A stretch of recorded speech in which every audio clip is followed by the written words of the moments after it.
എല്ലാവർക്കും നമസ്കാരം. Sahari rice പ്ലസിന്റെ economics ക്ലാസ്സിലേക്ക് എല്ലാവർക്കും സ്വാഗതം. ഇപ്പോൾ പഠനമൊക്കെ ഉഷാറായിട്ട് പോകുന്നുണ്ടല്ലോ അല്ലേ? മാത്സ്, സ്റ്റാറ്റിസ്റ്റിക്സ്, കൊമേഴ്സ്, ഇക്കണോമിക്സ്, അതുപോലെ കഴിഞ്ഞ പ്രാവശ്യത്തെ സിലബസ് ആണെങ്കിൽ റിനൈസൻസ് കൂടി കാണില്ലേ? നമുക്ക് ഇനി കൺഫർമേഷൻ ഒക്കെ വരുന്ന സമയത്തെ മിക്കവാറും സിലബസ് ഒക്കെ വരാൻ സാധ്യതയുള്ളൂ. അപ്പോൾ എന്തായാലും പഴയ സിലബസ് വെച്ച് നമ്മൾ പഠിച്ച് മുന്നോട്ട് പോവുക. അപ്പോൾ അതിൽ വലിയ മാറ്റങ്ങളൊന്നും വരാൻ സാധ്യതയില്ല. അപ്പോൾ ഇക്കണോമിക്സ് ഒക്കെ പഠിച്ചിട്ട് എന്ത് തോന്നി? ടഫാണോ?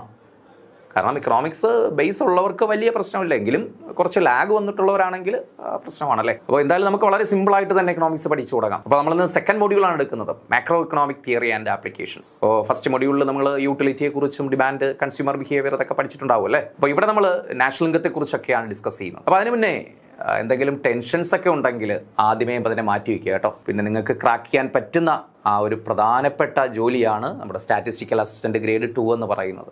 കാരണം നമ്മൾ പഠിച്ചു തുടങ്ങുമ്പോൾ എന്തായാലും ഏത് വിഷയം പഠിച്ചു തുടങ്ങുമ്പോഴും എന്താണ് നമുക്ക് കുറച്ച് ടഫായിട്ടൊക്കെ തോന്നും. പക്ഷേ നമ്മളെന്താണ് കണ്ടിന്യൂസ് ആയിട്ട് നമ്മൾ പ്രാക്ടീസ് ചെയ്യുക, പഠിക്കുക, നമുക്ക് ഈസി ആയിട്ട് ക്രാക്ക് ചെയ്യാൻ പറ്റും. കാരണം കഴിഞ്ഞ പ്രാവശ്യത്തെ സ്റ്റാറ്റിസ്റ്റിക്കൽ അസിസ്റ്റന്റ് കട്ട് ഓഫ് കണ്ടില്ലല്ലേ? വളരെ വളരെ കുറവായിരുന്നു.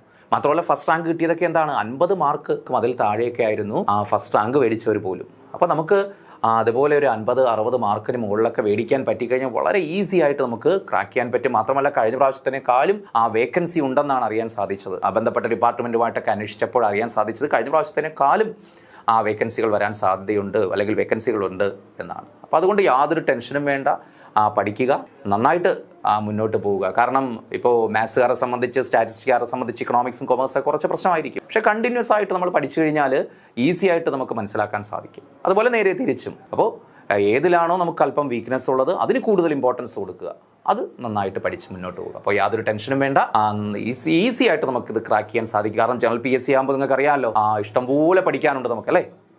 ഒരുപാട് പഠിക്കാനുണ്ട്, വാസ്റ്റ് ഏരിയ പഠിക്കാനുണ്ട്. ഇവിടെ നമുക്ക് അങ്ങനെയല്ല, ഒരു ലിമിറ്റഡ് സിലബസ് ആണുള്ളത്. അപ്പോൾ ആ സിലബസിനകത്ത് നിന്നുകൊണ്ടുള്ള ക്വസ്റ്റ്യൻസ് മാത്രമേ ചോദിക്കുകയുള്ളൂ.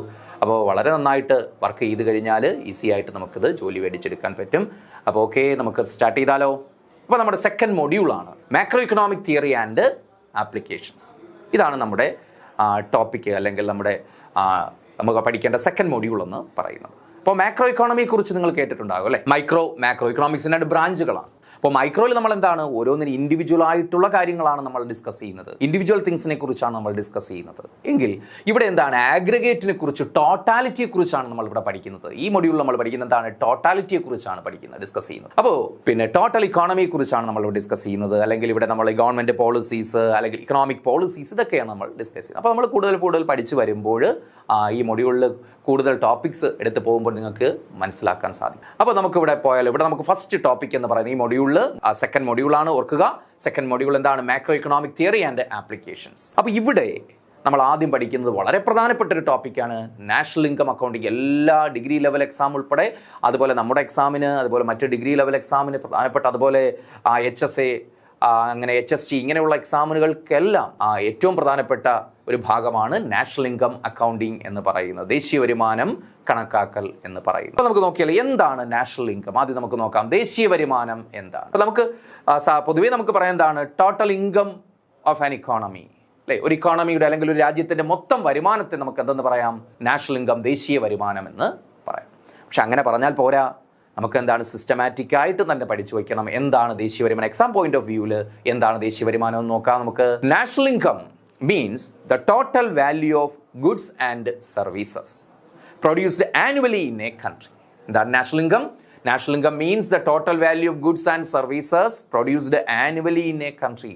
ഒരു രാജ്യത്ത് ആനുവലി അല്ലെ, ഒരു വർഷം ഉൽപ്പാദിപ്പിക്കപ്പെട്ട സാധന സേവനങ്ങളുടെ ആകെ മൂല്യത്തെയാണ് എന്തെന്ന് പറയുന്നത്, ദേശീയ വരുമാനം എന്ന് പറയുന്നത്. അപ്പോൾ national income means total value means total money value ആണ് കേട്ടോ, total money value of all goods and services produced annually in a country. ഒരു രാജ്യത്ത് ഉൽപ്പാദിപ്പിക്കപ്പെട്ട ഗുഡ്സ് ആൻഡ് സർവീസസിൻ്റെ, സാധന സേവനങ്ങളുടെ ടോട്ടൽ വാല്യൂ, ടോട്ടൽ മണി വാല്യൂവിനെയാണ് എന്തെന്ന് പറയുന്നത്, ദേശീയ വരുമാനം എന്ന് പറയുന്നത്. അപ്പോൾ ഇവിടെ ഒരു പോയിന്റ് ശ്രദ്ധിക്കുക, ആനുവലി അല്ലേ, ഒരു വർഷം ഉൽപ്പാദിപ്പിക്കപ്പെട്ടതാണ്. ഒരു വർഷം അറിയാമല്ലോ ഏത് വർഷമാണ്, ഫിനാൻഷ്യൽ ഇയർ ആണ് അല്ലെ? നമ്മൾ ജാനുവരി ടു ഡിസംബർ അല്ല ഉദ്ദേശിക്കുന്നത്, ഫിനാൻഷ്യൽ ഇയർ ആണ് അല്ലേ, സാമ്പത്തിക വർഷമാണ്, ഇക്കണോമിക് ഇയറിലാണ്. ആ ഇക്കണോമിക് ഇയറിൽ ഏപ്രിൽ 1 ടു മാർച്ച് 31 വരെ നമ്മുടെ രാജ്യത്ത് എന്തൊക്കെ സാധനങ്ങളും സേവനങ്ങളും ഉൽപ്പാദിപ്പിക്കപ്പെട്ടുവോ അതിൻ്റെ മാർക്കറ്റ് വാല്യൂ കൊണ്ട് മൾട്ടിപ്ലൈ ചെയ്യുമ്പോൾ ആ സാധനങ്ങളുടെ ക്വാണ്ടിറ്റിയെ മാർക്കറ്റ് പ്രൈസ് കൊണ്ട് മൾട്ടിപ്ലൈ ചെയ്യുമ്പോൾ അതിൻ്റെ എന്ത് കിട്ടും? വാല്യൂ കിട്ടും, മണി വാല്യൂ കിട്ടും. ആ മണി വാല്യൂവിൻ്റെ ടോട്ടാലിറ്റിക്കാണ് എന്തെന്ന് പറയുന്നത്? നാഷണൽ ഇൻകം എന്ന് പറയുന്നത്. ഓക്കെ ആണല്ലോ. ഇനി മറ്റൊരു തരത്തിൽ ഇതിനെ എങ്ങനെ വ്യാഖ്യാനിക്കാം? In other words, the total amount of income accruing to a country from economic activities in a year's time is known as national income. അപ്പോൾ മറ്റൊരു തരത്തിൽ ഇതിങ്ങനെ പറയാം. നാഷണൽ ഇൻകം എന്താണ്? Total amount of income. നമ്മൾ ആദ്യമേ പറഞ്ഞതുപോലെ ടോട്ടൽ ഇൻകം ആണ്. Accruing to a country from economic activities. എന്തിൽ നിന്ന് അക്രൂ ചെയ്യുന്നതാണ്? ആ ഇക്കണോമിക് ആക്ടിവിറ്റീസ്. നമ്മുടെ രാജ്യത്ത് ഇങ്ങനെ എന്താണ്? ലക്ഷോപലക്ഷം സാമ്പത്തിക പ്രവർത്തനങ്ങൾ നടക്കുന്നുണ്ട് അല്ലെ? ഇഷ്ടംപോലെ സാമ്പത്തിക പ്രവർത്തനങ്ങൾ നടക്കുന്നുണ്ട്. ഫോർ എക്സാമ്പിൾ, പ്രൊഡക്ഷൻ ഉണ്ട്, കൺസംഷൻ ഉണ്ട്, ഡിസ്ട്രിബ്യൂഷൻ ഉണ്ട്, മാർക്കറ്റിംഗ് ഉണ്ട്. ഇങ്ങനെ ഒരുപാട് സാമ്പത്തിക പ്രവർത്തനങ്ങൾ നടക്കുന്നുണ്ട്. ഈ സാമ്പത്തിക പ്രവർത്തനങ്ങളിൽ നിന്ന് നമ്മൾ അക്രൂ ചെയ്യുന്ന ഇൻകം, ആ ടോട്ടൽ എമൗണ്ട് ഓഫ് ഇൻകത്തെ എന്തെന്ന് പറയുന്നു? നാഷണൽ ഇൻകം എന്ന് പറയും. അവിടെ ഓർക്കുക, ഇൻ എ ഇയേഴ്സ് ടൈം അല്ലെ, ഒരു വർഷക്കാലയളവിലാണ്. ആ ഒരു വർഷക്കാലയളവിൽ, ആ ഫിനാൻഷ്യൽ ഇയറിൽ നമ്മുടെ ഇക്കണോമിക് ആക്ടിവിറ്റീസിലൂടെ അക്രൂ ചെയ്യുന്ന അല്ലെങ്കിൽ നമ്മൾ നേടിയെടുക്കുന്ന ഇൻകത്തെ, ടോട്ടൽ എമൗണ്ട് ഓഫ് ഇൻകത്തെ നമുക്ക് എന്തെന്ന് വ്യാഖ്യാനിക്കാം? നാഷണൽ ഇൻകം എന്ന് പറയാം. അപ്പോൾ ഇതെല്ലാം എന്താണ്? രണ്ട് രീതിയിൽ അതിനെ വ്യാഖ്യാനിച്ചിരിക്കുന്നു എന്ന് മാത്രമേ ഉള്ളൂ. ഇതാണ് ദേശീയ വരുമാനം എന്ന് പറയുന്നത്. ഇവിടെ ഓർത്തിരിക്കേണ്ട ഒരു പ്രധാനപ്പെട്ട പോയിന്റാണ് ഫിനാൻഷ്യൽ ഇയർ എന്ന് പറയുന്നത്. ഫിനാൻഷ്യൽ ഇയർ നമ്മൾ നേരത്തെ പറഞ്ഞു, ഏപ്രിൽ 1 ടു മാർച്ച് 31 ആണ്. ഒരു സിമ്പിളായിട്ടൊരു ക്വസ്റ്റ്യൻ ഒക്കെ ചോദിക്കുന്നെങ്കിൽ ഇതൊക്കെ എടുത്ത് ചോദിക്കാം കേട്ടോ. Financial year April 1 to March 31 ആണ് ഫിനാൻഷ്യൽ ഇയർ എന്ന് പറയും. ഇനി നമുക്ക് പ്രധാനപ്പെട്ട ഒരു പോയിന്റിലേക്ക് പോകണം. തിരുത്തവണ ചോദിച്ചതാണ്, പ്രീവിയസ് ഇയർ ക്വസ്റ്റ്യൻ ആണ്. Who computes national income in India? ഇന്ത്യയിൽ ആരാണ് ദേശീയ വരുമാനം കണക്കാക്കുന്നത്? അല്ലേ, ഒരു വ്യക്തിക്ക് ദേശീയ വരുമാനം കണക്കാക്കുന്നത് വലിയ ബുദ്ധിമുട്ടാണ്.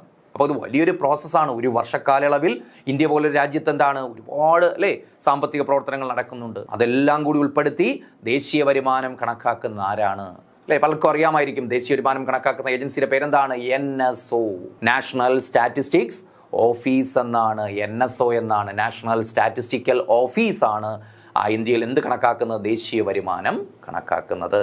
പ്രധാനപ്പെട്ട ഒരു പോയിന്റ് ആണ്, ഓർത്ത് വെച്ചേക്കുക, നോട്ട് ചെയ്യുക. NSO ആണ്, നാഷണൽ സ്റ്റാറ്റിസ്റ്റിക്കൽ ഓഫീസ് ആണ് ദേശീയ വരുമാനം കണക്കാക്കുന്ന. പലർക്കും ചിലപ്പോൾ ഒരു കൺഫ്യൂഷൻ ഇവിടെ വന്നു കാണും. CSO അല്ലേ? CSO അല്ല. നേരത്തെ CSO ആയിരുന്നു, സെൻട്രൽ സ്റ്റാറ്റിസ്റ്റിക്സ് ഓഫീസ്, അല്ലെങ്കിൽ അതിനു മുമ്പ് സെൻട്രൽ സ്റ്റാറ്റിസ്റ്റിക്കൽ ഓർഗനൈസേഷൻ ആയിരുന്നു ദേശീയ വരുമാനം കണക്കാക്കിയിരുന്നെങ്കിൽ. ഇപ്പോ ആരാണ്? NSO ആണ്. അങ്ങനെ പറയാൻ കാരണം എന്താണ്? ആ NSO ആണ്. NSO എന്ത് ചെയ്തു? നേരത്തെ നമ്മൾ പറഞ്ഞ CSOയും അതുപോലെ എന്താണ് NSSO, മറ്റൊരു സ്ഥാപനമാണ് NSS. നമുക്ക് ഇവിടെ പഠിക്കാനില്ല, മറ്റൊരു അവസരത്തിൽ പറയാം. NSO, national sample survey office എന്ന് പറയും. നാഷണൽ സാമ്പിൾ സർവേ ഓഫീസും അതുപോലെ നേരത്തെ കാൽക്കുലേറ്റ് ചെയ്ത നാഷണൽ കാൽക്കുലേറ്റ് ചെയ്യാൻ റെസ്പോൺസിബിലിറ്റി ഉണ്ടായിരുന്ന ഒരു ഏജൻസിയാണ് CSO. ആ CSOയും NSSയും കൂടി എന്ത് ചെയ്തു? മെർജ് ചെയ്തു. ഇൻ 2019 എന്നാണ്, 2019 മെർജ് ചെയ്തു. അങ്ങനെ മെർജ് ചെയ്തിട്ട് മറ്റൊരു പുതിയ സ്ഥാപനം രൂപം കൊണ്ടു. അതിന്റെ പേരാണ് NSO. അപ്പോൾ നോക്ക്, സെക്കൻഡ് പോയിന്റ് ഒന്ന് ശ്രദ്ധിച്ചേ. CSO was merged with national sample survey office to form national statistics office. അല്ലെ, NSO അല്ലെങ്കിൽ നാഷണൽ സ്റ്റാറ്റിസ്റ്റിക്കൽ ഓഫീസ് എന്നാണ് മെർജ് ചെയ്തത്? 2019 അല്ലെ, 2019. എനിവേ CSO ഓപ്ഷനിൽ NSO ഇല്ല, CSO ഉണ്ടെങ്കിൽ നമുക്ക് എന്ത് ചെയ്യാം? CSO നമുക്ക് കറുപ്പിക്കാൻ പറ്റും അല്ലേ? അപ്പോൾ സാധാരണഗതിയിൽ ഇനിയുള്ള എക്സാമിനെല്ലാം NSO ആണ് ഇപ്പോൾ ചോദിച്ചു വരുന്നത്. എനിവേ NSOയ്ക്ക് പകരം ഓപ്ഷനിൽ എന്തേ ഉള്ളൂ? CSO ഉള്ളൂ എങ്കിൽ നമുക്ക് CSO കറുപ്പിക്കാം. പക്ഷേ കൃത്യമായിട്ടുള്ള ഇപ്പോഴത്തെ ആൻസർ എന്താണ്? NSO, നാഷണൽ സ്റ്റാറ്റിസ്റ്റിക്കൽ ഓഫീസ് ആണ്. ഒരു കാരണം പറഞ്ഞല്ലോ, CSOയും NSSയും കൂടി മെർജ് ചെയ്യുകയുണ്ടായി. എന്നാണ് മെർജ് ചെയ്തത്? ഇൻ 2019, 2019. ഓക്കെ ആണല്ലോ. അപ്പൊ ഇനി നോക്കിയേ, ഈ NSO ഏത് മിനിസ്ട്രിയുടെ കീഴിലാണ് വരുന്നത്? പ്രീവിയസ് ക്വസ്റ്റ്യൻ ആണ്. NSO comes under the ministry of statistics and programme implementation. NSO എവിടെയാണ്? NSO comes under the ministry of statistics and programme implementation. NSO എന്ന് പറയുന്ന ഏത് മിനിസ്ട്രിയിലാണ്? നമ്മൾ സാധാരണഗതിയിൽ ഓപ്ഷനിൽ ഫിനാൻസ് മിനിസ്ട്രി കണ്ടാൽ ചാടിക്കേറി നമ്മൾ കറപ്പിക്കും അല്ലേ? തെറ്റുകയും ചെയ്യും. NSO comes under the ministry of statistics and programme implementation. ഇത് മറ്റൊരു തരത്തിൽ ചോദിക്കാം. നമ്മുടെ നാഷണൽ ഇൻകം അക്കൗണ്ടിങ്ങിന് റെസ്പോൺസിബിലിറ്റിയുള്ള നമ്മുടെ മിനിസ്ട്രി ഏതാണ് അല്ലേ?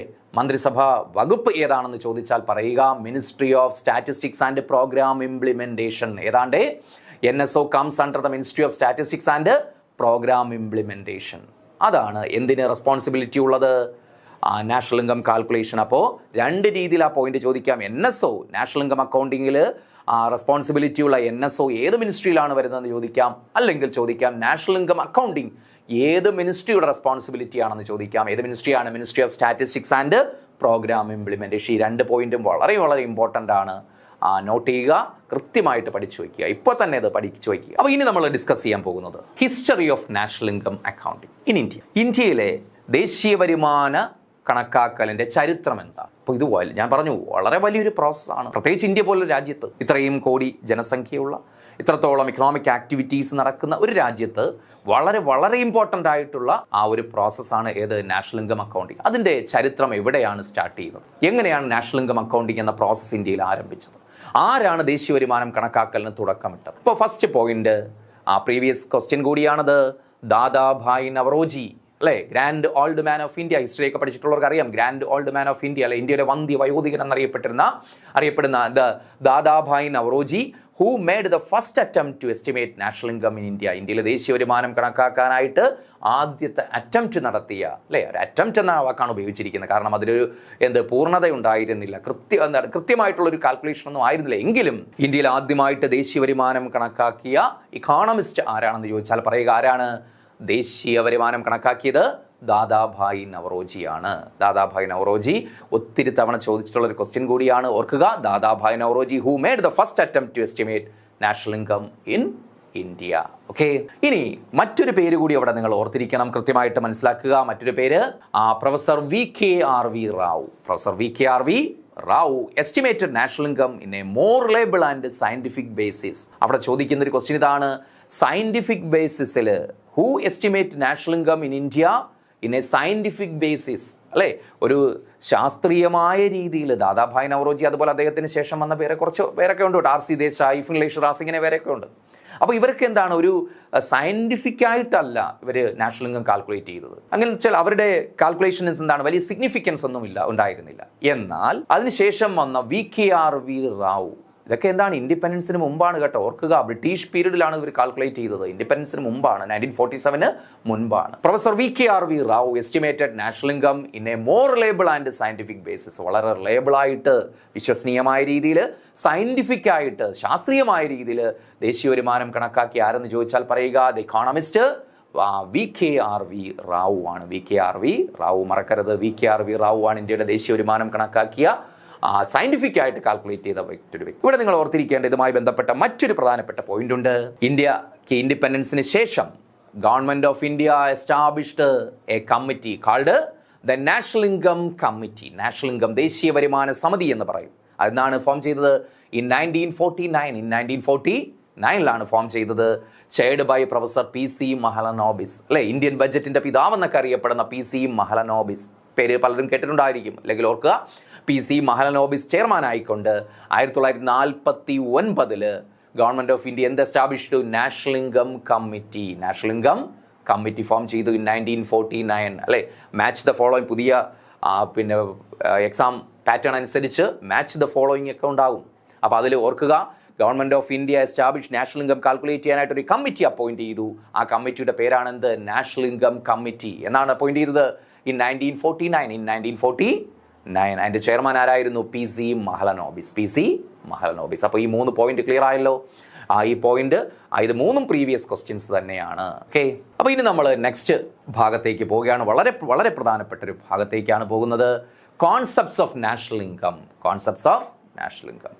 അപ്പോൾ നാഷണൽ ഇൻകം കോൺസെപ്റ്റുകൾ പലതരത്തിലുണ്ട് കേട്ടോ. കാരണം ദേശീയ വരുമാനവുമായി ബന്ധപ്പെട്ട് ഒരുപാട് കോൺസെപ്റ്റുകളുണ്ട്. അതിലൊരു പ്രധാനപ്പെട്ട കോൺസെപ്റ്റാണ് ഗ്രോസ് ഡൊമസ്റ്റിക് പ്രോഡക്റ്റ്, GDP അല്ലേ, കേട്ടിട്ടുണ്ടാകും. GDP, ഗ്രോസ് ഡൊമസ്റ്റിക് പ്രോഡക്റ്റ്, മൊത്ത ആഭ്യന്തര ഉൽപ്പന്നം, GDP എന്ന് പറയും. അതുപോലെ മറ്റൊരു കോൺസെപ്റ്റാണ് NDP, നെറ്റ് ഡൊമസ്റ്റിക് പ്രോഡക്റ്റ് എന്ന് പറയും. Net domestic product, NDP. ഇതാ നമുക്ക് നോക്കാം. മറ്റൊരു കോൺസെപ്റ്റാണ് NDP, നെറ്റ് ഡൊമസ്റ്റിക് പ്രോഡക്റ്റ് എന്ന് പറയും. Net domestic product. അതുപോലെ മറ്റൊരു കോൺസെപ്റ്റാണ് ഗ്രോസ് നാഷണൽ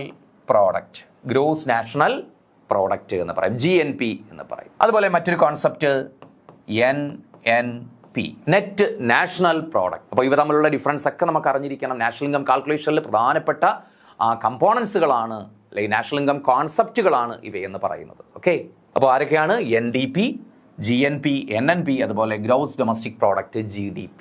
അപ്പോൾ ഇവ തമ്മിൽ എന്തൊക്കെയാണ് വ്യത്യാസം, അതാണ് നമ്മൾ ഡിസ്കസ് ചെയ്യാൻ പോകുന്നത്. അപ്പോൾ ഓർക്കുക, കോൺസെപ്റ്റ്സ് ഓഫ് നാഷണൽ ഇൻകം, ദേശീയ വരുമാനത്തിലെ കോൺസെപ്റ്റുകൾ.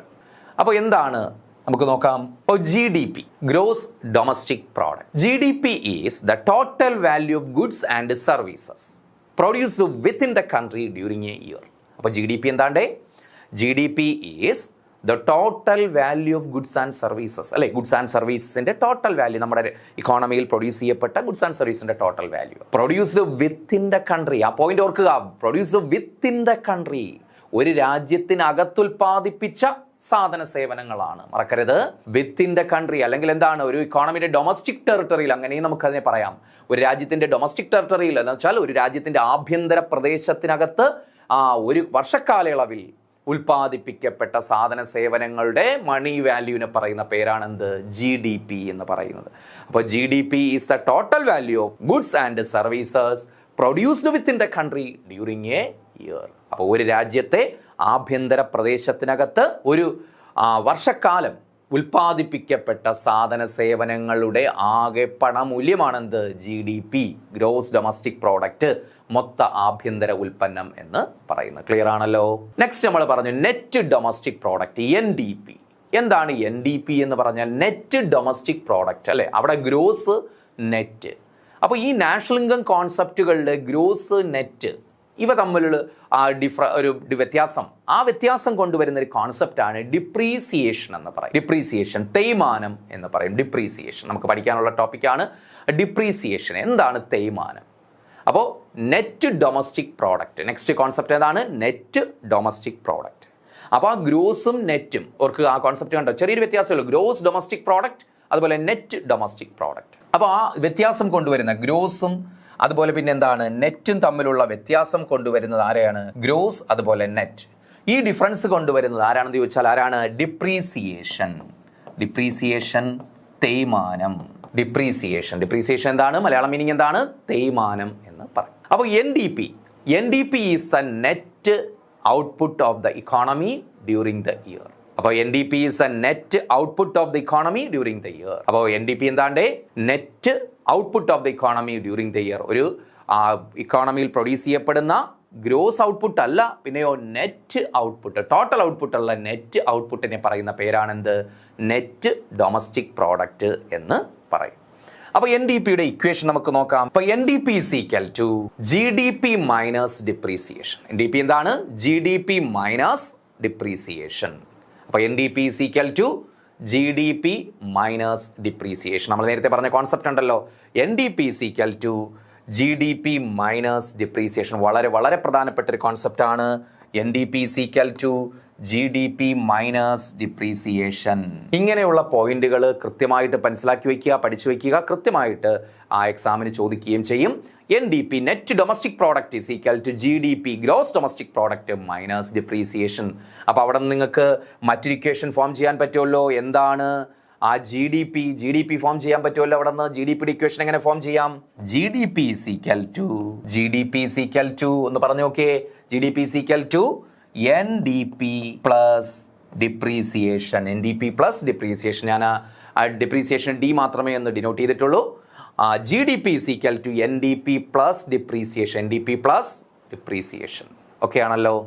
അപ്പോൾ NDP is equal to GDP minus depreciation. GDP is equal to NDP plus depreciation. കൃത്യമായിട്ട് മനസ്സിലാക്കി വയ്ക്കുക. ഇനി നമുക്ക് നോക്കാം എന്താണ് ഡിപ്രീസിയേഷൻ.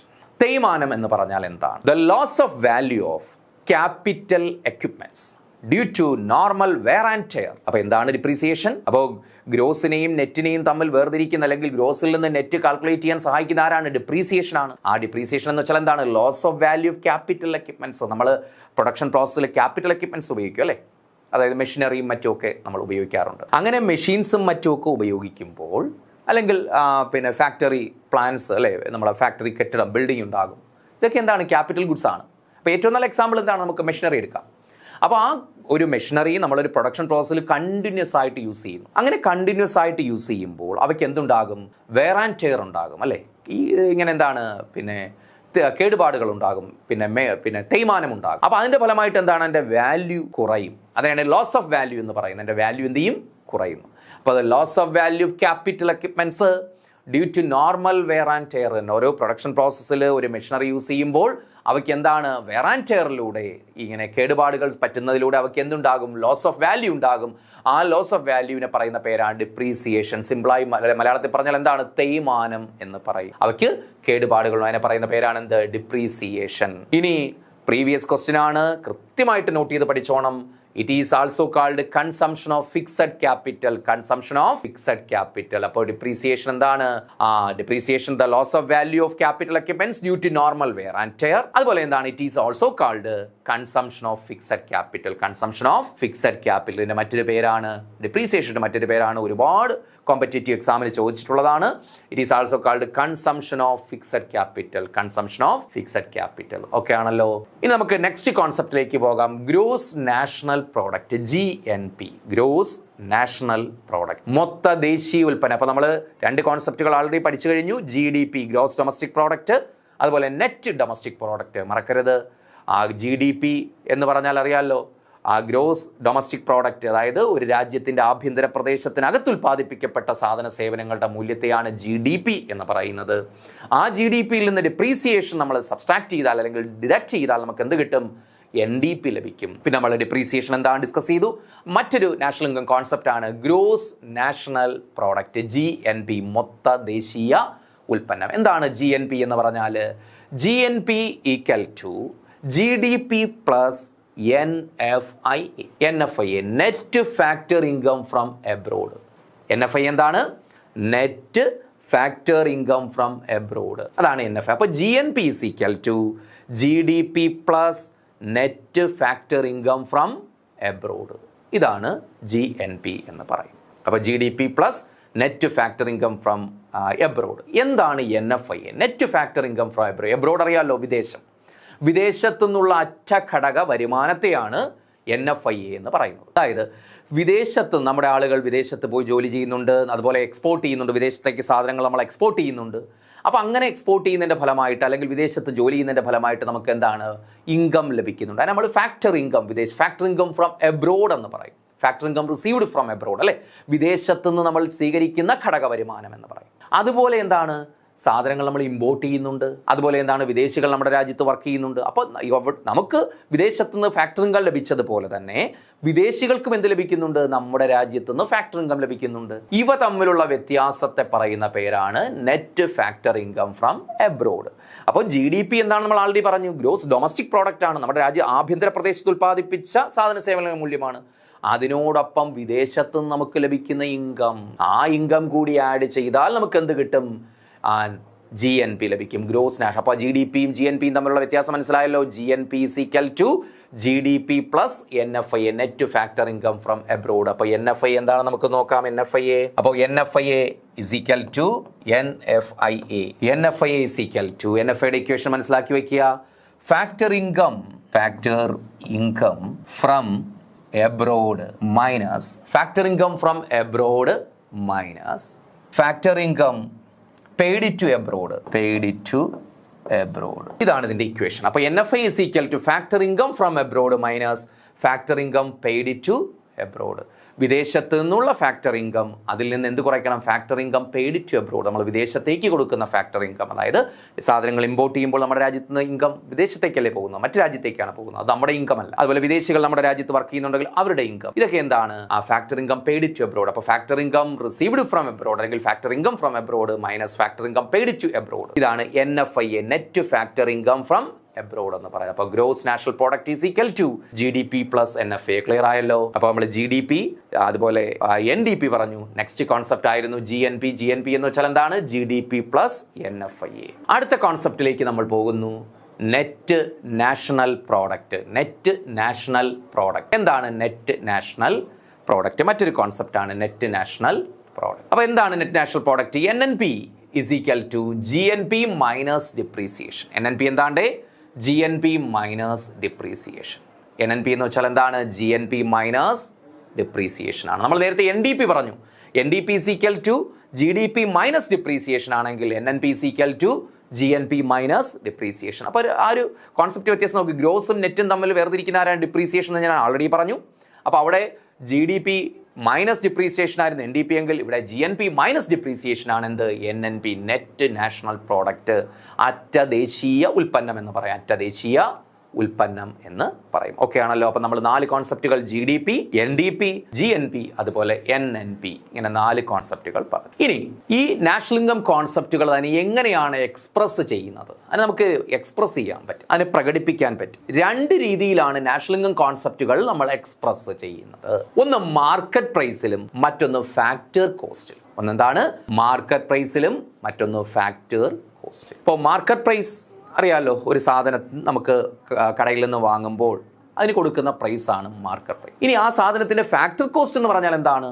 ആ സാധനം ഉൽപ്പാദിപ്പിക്കാൻ വേണ്ടി വന്ന ചിലവിനെയാണ് ഫാക്ടർ കോസ്റ്റ് എന്ന് പറയുന്നത്. ഇപ്പൊ തമ്മിൽ വ്യത്യാസമുണ്ട്. ഈ ഫാക്ടർ കോസ്റ്റിനോടൊപ്പം ടാക്സ് കൂടി, ദാറ്റ് മീൻസ് ഇൻഡയറക്ട് ടാക്സ് കൂടി ആഡ് ചെയ്യുമ്പോഴാണ് എന്ത് വരുന്നത്? Market price. അല്ലെ, നമ്മളിപ്പോൾ ഒരു കടയിൽ നിന്നൊരു പേന വാങ്ങി, 10 രൂപയാണ് പേന. ആ പേനയുടെ വിലയെന്ന് പറയുന്നത് എന്തുകൂടി ചേരുന്നതാണ്? അതിന്റെ ഫാക്ടർ കോസ്റ്റിനോടൊപ്പം, ഉൽപ്പാദന ചിലവിനോടൊപ്പം എന്തുകൂടി ചേരും? ഇൻഡയറക്റ്റ് ടാക്സ് കൂടി ചേരും, അല്ലെ, പരോക്ഷ നികുതി കൂടി ചേരും. പിന്നെ കൺസിഡറിന്റെ വേറൊരു പോയിന്റ് ഉണ്ട്, സബ്സിഡി കൂടിയുണ്ട്. അവർക്ക് സബ്സിഡി ലഭിക്കുന്നെങ്കിൽ അതുകൂടി കൺസിഡർ ചെയ്യണം. ആ സ്ഥാപനത്തിന് സബ്സിഡി, അല്ലെ, ഗവൺമെന്റിൽ എന്തെങ്കിലും കൺസെഷൻ, ഇപ്പോൾ ഇലക്ട്രിസിറ്റിക്ക് എന്തെങ്കിലും ഇലക്ട്രിസിറ്റി ചാർജിൽ എന്തെങ്കിലും കൺസെഷൻ, അല്ലെങ്കിൽ റോ മെറ്റീരിയൽസ് മേടിക്കുമ്പോൾ എന്തെങ്കിലും സബ്സിഡി, അറിയാലോ, ഗ്യാസ് സബ്സിഡി കേട്ടിട്ടുണ്ടാവുമല്ലോ. അപ്പൊ അങ്ങനെ എന്തെങ്കിലും സബ്സിഡി കിട്ടുന്നെങ്കിൽ അതുകൂടി കൺസിഡർ ചെയ്യണം. അപ്പൊ സിമ്പിളായിട്ട് മനസ്സിലാക്കുക, ഫാക്ടർ, ഒരു സാധനത്തിന്റെ ഉൽപാദന ചിലവ്, ഫാക്ടർ കോസ്റ്റ്, അല്ലെ, ആ ഫാക്ടർ കോസ്റ്റിനോടൊപ്പം എന്തുകൂടി ആഡ് ചെയ്താൽ? ഇൻഡയറക്ട് ടാക്സ് കൂടി ആഡ് ചെയ്താൽ നമുക്ക് എന്ത്? Market price. മനസ്സിലായല്ലോ? ഇതാണ് ഇത് തമ്മിലുള്ള വ്യത്യാസം. അപ്പോൾ ഈ നമുക്കറിയാമല്ലോ, GDPയിലും GNPയിലും ഒക്കെ എന്താണ്? ഗുഡ്സ് ആൻഡ് സർവീസസിന്റെ വാല്യൂ ആണ്, ടോട്ടൽ വാല്യൂ ആണ് വരുന്നത്, അല്ലേ? ഗുഡ്സ് ആൻഡ് സർവീസിന്റെ ടോട്ടൽ വാല്യൂ ആണ് വരുന്നത്. അപ്പോൾ ആ ഗുഡ്സ് ആൻഡ് സർവീസസിന്റെ ടോട്ടൽ വാല്യൂ എന്ന് പറയുമ്പോൾ അത് 2 രീതിയിൽ എക്സ്പ്രസ് ചെയ്യാൻ പറ്റും. ഒന്ന് മാർക്കറ്റ് പ്രൈസിലും മറ്റൊന്ന് എന്തിലാണ്? ഫാക്ടർ കോസ്റ്റിലും നമുക്ക് എക്സ്പ്രസ് ചെയ്യാനായിട്ട് സാധിക്കും. അപ്പോൾ national income concepts can be expressed in market price and in factor cost. Okay, example GDP at market price. നോക്കി, GDP നമുക്ക് ജസ്റ്റ് നോക്കിയാൽ GDP MP എന്ന് നോക്കും. അത് വായിക്കുന്നത് എങ്ങനെയാണ്? GDP at market price, GDP at market price. മറ്റൊരു concept ആണ് GDP-FC. എന്താണ്? GDP at factor cost, GDP at factor cost എന്ന് പറയും. അപ്പോൾ GDP-MP എന്ന് പറഞ്ഞാൽ GDP എക്സ്പ്രസ് ചെയ്തിരിക്കുന്ന ഏതിലാണ്? GDPയിൽ, അതായത് GDPയിൽ വരുന്ന ഗുഡ്സ് ആൻഡ് സർവീസിന്റെ മാർക്കറ്റ് വാല്യൂ ആണ് പറഞ്ഞിരിക്കുന്നത്. അതാണ് മീനിങ്. ഓക്കെ, അതായത് GDPയിൽ ഉൾപ്പെടുത്തിയിരിക്കുന്ന ഗുഡ്സ് ആൻഡ് സർവീസസിന്റെ മാർക്കറ്റ് വാല്യൂ ആണ് അതിൽ പറഞ്ഞിരിക്കുന്നത്, മാർക്കറ്റ് പ്രൈസിലാണ് പറഞ്ഞിരിക്കുന്നത്. ഇനി GDP-FC എന്ന് വെച്ചാൽ എന്താണ്? GDPയിൽ ഉൾപ്പെടുത്തിയിരിക്കുന്ന ഗുഡ്സ് ആൻഡ് സർവീസസിന്റെ എന്താണ് അവിടെ പറയുന്നത്? അതിൻ്റെ ഫാക്ടർ കോസ്റ്റ്, ചിലവിലാണ്, അതിൻ്റെ ഉൽപ്പാദനത്തിന് വേണ്ടി വന്ന ചിലവിൻ്റെ അടിസ്ഥാനത്തിലാണ് അത് പറഞ്ഞിരിക്കുന്നത്, ഫാക്ടർ കോസ്റ്റിലാണ് അത് പറഞ്ഞിരിക്കുന്നത്. ആ വ്യത്യാസമാണുള്ളത്. അപ്പോൾ അത് വായിക്കുന്നത് എങ്ങനെയാണ്? GDP-MP എന്ന് പറഞ്ഞാൽ GDP at market price, GDP-FC എന്ന് വെച്ചാൽ എന്താണ്? GDP at factor cost, GDP at factor cost. അതായത് ഒന്ന് കമ്പോള വിലയിലുള്ള GDP, മറ്റൊന്ന് ഘടക ചിലവിലുള്ള GDP, ഘടക ചിലവിലുള്ള GDP. അതാണ് ആ വ്യത്യാസം. ഇതാ നോക്ക്, GDP-MP എന്താണ്? കുറച്ച് ഡീറ്റെയിൽ ആയിട്ട് അതിനകത്ത് നോട്ടിൽ ഉൾപ്പെടുത്തിയിട്ടുണ്ട്. GDP-MP implies the market value of the output of final goods and services produced within the country during a year. അപ്പോൾ നമ്മൾ ഡിസ്കസ് ചെയ്ത സാധനം തന്നെയാണ്. GDP-MP implies, എന്താണ് GDP-MP? Market value of the output of final goods and services, അല്ലെങ്കിൽ market value of the total final goods and service എന്ന് പറഞ്ഞാലും മതി. അന്തിമ സാധന സേവനങ്ങളുടെ ഒരു രാജ്യത്ത് ഉൽപ്പാദിപ്പിക്കപ്പെട്ട, അല്ലെങ്കിൽ ഒരു രാജ്യത്തിനകത്ത് GDP ആണല്ലോ, ഒരു രാജ്യത്തിനകത്ത് ഒരു വർഷക്കാലയളവിൽ ഉൽപ്പാദിപ്പിക്കപ്പെട്ട ഫൈനൽ ഗുഡ്സ് ആൻഡ് സർവീസസിന്റെ മാർക്കറ്റ് വാല്യൂ ആണ് എന്ത്? GDP-MP എന്ന് പറയുന്നത്. ഓക്കെ, ക്ലിയർ ആണല്ലോ? അപ്പോൾ GDP-MP നമ്മൾ പറഞ്ഞു. GDP ഏതിൽ എക്സ്പ്രസ് ചെയ്തിരിക്കുന്നു? മാർക്കറ്റ് പ്രൈസിൽ എക്സ്പ്രസ് ചെയ്തിരിക്കുന്നു. അതിന് ഫാക്ടർ കോസ്റ്റിൽ എക്സ്പ്രസ് ചെയ്യുമ്പോൾ അതാ നോക്ക്, GDP-FC എന്താണ്? GDP-FC is the net value of output evaluated at factor prices. GDP-FC എന്താണ്? The net value of output. വാല്യൂന്റെ എന്താണ്?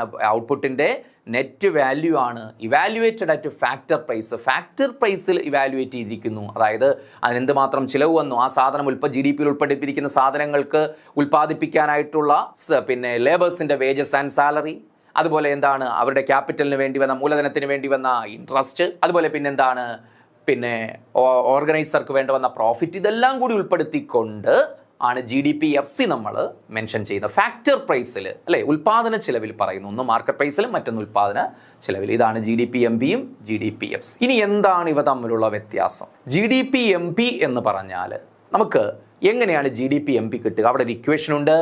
GDP-MP is equal to GDP-FC plus, അതായത് GDP at factor cost plus net indirect taxes. Net indirect taxes. അപ്പോൾ GDP-MP is equal to GDP-FC plus net indirect taxes. Net indirect taxes. അപ്പോൾ net indirect tax നോക്കിയേ, GDP-MP is equal to GDP-FC plus net indirect tax, NIT എന്ന് പറയും. അപ്പോൾ നമ്മൾ നേരത്തെ ഞാൻ indirect ടാക്സിനെ കുറിച്ച് മാത്രമേ പറഞ്ഞുള്ളൂ. അതായത് ഇൻഡയറക്റ്റ് ടാക്സ് മാത്രമല്ല കൺസിഡർ ചെയ്യേണ്ടത്, അവിടെ എന്താണ് സബ്സിഡി കൂടി കൺസിഡർ ചെയ്യണം. കാരണം ചില സ്ഥാപനങ്ങൾക്ക് എന്ത് ലഭിച്ചേക്കാം, സബ്സിഡി, ഗവൺമെന്റിൽ എന്തെങ്കിലും ആനുകൂല്യം ലഭിച്ചേക്കാം. അപ്പോൾ ആ സബ്സിഡി കൂടി ഇൻകോർപ്പറേറ്റ് ചെയ്യുമ്പോഴാണ് നെറ്റ് ഇൻഡയറക്റ്റ് ടാക്സ് കിട്ടുന്നത്. അതായത് പിന്നെ നെറ്റ് ഇൻഡയറക്റ്റ് ടാക്സ് എന്ന് പറയുന്നത് ഇൻഡയറക്റ്റ് ടാക്സ് മൈനസ് സബ്സിഡിയാണ്. NIT is equal to, NIT means net indirect tax. NIT is equal to indirect tax minus subsidy. Indirect tax minus subsidy. Indirect ടാക്സിൽ നിന്ന് subsidy നമ്മൾ deduct ചെയ്യുമ്പോഴാണ് എന്ത് ലഭിക്കുക, NIT ലഭിക്കുന്ന. അപ്പോൾ NIT is equal to indirect tax minus subsidy. അപ്പോഴാണ് നമുക്ക് നെറ്റ് ഇൻഡയറക്റ്റ് ടാക്സ് കിട്ടുന്നത്. ആ നെറ്റിൻ്റെ കാര്യം, സബ്സിഡി എന്നവർക്ക് പറഞ്ഞാൽ അവർക്ക് കിട്ടുന്ന ഒരു ആനുകൂല്യമാണ്. അതുകൊണ്ടാണ് ഇൻഡയറക്റ്റ് ടാക്സിൽ നിന്ന് സബ്സിഡി എന്താണ് ഡിഡക്റ്റ് ചെയ്യുന്നത്. ആ NIT എടുത്തിട്ട് ഇൻഡയറക്റ്റ് ടാക്സിൽ നിന്ന് സബ്സിഡി കുറയ്ക്കുമ്പോൾ NIT ലഭിക്കും.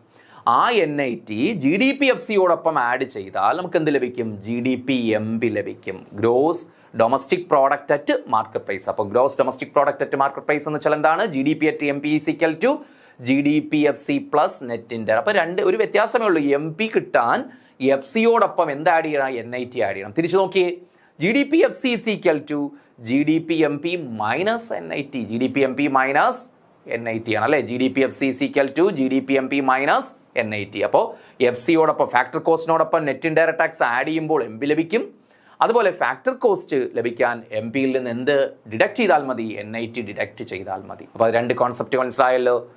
അപ്പോൾ NIT is equal to indirect tax minus subsidy. അതുപോലെ GDP നമ്മൾ എക്സ്പ്രസ് ചെയ്ത പോലെ GNP എക്സ്പ്രസ് ചെയ്യാം. എങ്ങനെയാണ്, GNP-MP is equal to GNP-FC plus NIT. GNP-FC plus NIT. അതുപോലെ GNP-FC എന്ന് പറഞ്ഞു നോക്കിയേ, GNP-FC is equal to GNP-MP minus NIT. GNP-MP minus NIT. GNP at market price minus NIT. അപ്പോൾ ഒരു വലിയ ഇക്വേഷൻ ആയിട്ടൊക്കെ തോന്നും, കാര്യം അതിനകത്തൊന്നുമില്ല, സിമ്പിൾ സാധനമാണ്. അപ്പോൾ GNP-MP is equal to GNP at market price is equal to GNP at factor cost plus net indirect tax. GNP at factor cost is equal to GNP at market price minus net indirect tax. ഇതാണ് വ്യത്യാസം. ഇതിനകത്ത് ഏത് concept NDP-MP വന്നാലും NNP-MP വന്നാലും NNP-FC വന്നാലും NDP-MP വന്നാലും എല്ലാം ഇതുപോലെയാണ് നമ്മളതിനെ എക്സ്പ്രസ് ചെയ്യുന്നത്. നോക്ക്, NNP-MP is equal to NNP-FC plus NIT. NNP-FC plus NIT. NNP at market price is equal to NNP-MP at factor cost plus NIT അല്ലേ. നെറ്റ് ഇൻഡയറക്റ്റ് ടാക്സ് അതിനോടൊപ്പം ആഡ് ചെയ്യണം. അപ്പോൾ FC-യോടൊപ്പം ഫാക്ടർ കോസ്റ്റിനോടൊപ്പം NIT ആഡ് ചെയ്താൽ നമുക്ക് മാർക്കറ്റ് പ്രൈസ് ലഭിക്കും. Market പ്രൈസിൽ നിന്നും എന്ത് ഡിഡക്ട് ചെയ്താൽ, NIT ഡിഡക്ട് ചെയ്താൽ നമുക്ക് NNP-FC ലഭിക്കും. ഓക്കെ, അപ്പോൾ NNP-FC is equal to ഇവിടെ കൊടുത്തിട്ടുണ്ട്. NNP-FC is equal to NNP minus NNP-MP minus NIT. അതുപോലെ NDP-MP എന്ന് പറഞ്ഞു നോക്കി, NDP-MP is equal to NDP-FC plus NIT. അതുപോലെ NDP-FC is equal to NDP-MP minus NIT. എല്ലാം ഇതുപോലെയാണ്. അതിൻ്റെ ആ കോൺസെപ്റ്റുകൾ, നാഷണൽ ഇൻകത്തിൻ്റെ കമ്പോണൻസുകൾ മാറി മാറി വരുന്നെന്ന് മാത്രമേ ഉള്ളൂ. FC-യും MP-യും തമ്മിലുള്ള റിലേഷൻ എല്ലായിടത്തും സെയിം ആണ്. ഓർക്കുക. ഇനി നിങ്ങൾ പ്രധാനപ്പെട്ടൊരു പോയിന്റ് ഓർക്കുക, ഒത്തിരി തവണ എക്സാമിന് ചോദിച്ചിട്ടുള്ളതാണ്, പ്രീവിയസ് ഇയർ ക്വസ്റ്റ്യൻ ആണ്. NNP-FC is called national income. NNP-FC ആണ് എന്തെന്ന് വിളിക്കുന്നത്, ദേശീയ വരുമാനം എന്ന് പറയുന്നത്. NNP-FC is called national income, ദേശീയ വരുമാനം എന്ന് വിളിക്കുന്നത് ഏതിനെയാണ്, NNP-FC. Net national product at factor cost is called national income. നമ്മളിപ്പോൾ നാഷണൽ ഇൻകം കോൺസെപ്റ്റുകൾ എക്സ്പ്രസ് ചെയ്തു. ആ എക്സ്പ്രസ് ചെയ്തതിൽ ഏതിനെയാണ്, NNP-FC. നോട്ട് ചെയ്ത് വെച്ചേക്കുക. NNP-FC is called national income. നമ്മുടെ ദേശീയ വരുമാനം എന്നറിയപ്പെടുന്ന ഏതാണ്, ടെക്നിക്കലി NNP-FC അല്ലെ. സാങ്കേതികമായിട്ട് NNP-FC ആണ് എന്തെന്ന് വിളിക്കുന്നത്, നാഷണൽ ഇൻകം, ദേശീയ വരുമാനം. അല്ലാതെ GDP അല്ല, GNP അല്ല, NDP അല്ല, അതുപോലെ NNP-MP അല്ല എന്തെന്ന് വിളിക്കുന്നത്, നാഷണൽ ഇൻകം എന്ന് വിളിക്കുന്നത്. National income, pure national income എന്നറിയപ്പെടുന്ന ഏതിനെയാണ്, NNP-FC ആണ്. NNP-FC is called net national product at factor cost is called national income, ദേശീയ വരുമാനം. വളരെ വളരെ ഇമ്പോർട്ടൻ്റ് ആയിട്ടുള്ളൊരു പോയിന്റാണ്, കൃത്യമായി നോട്ട് ചെയ്ത് പഠിക്കുക.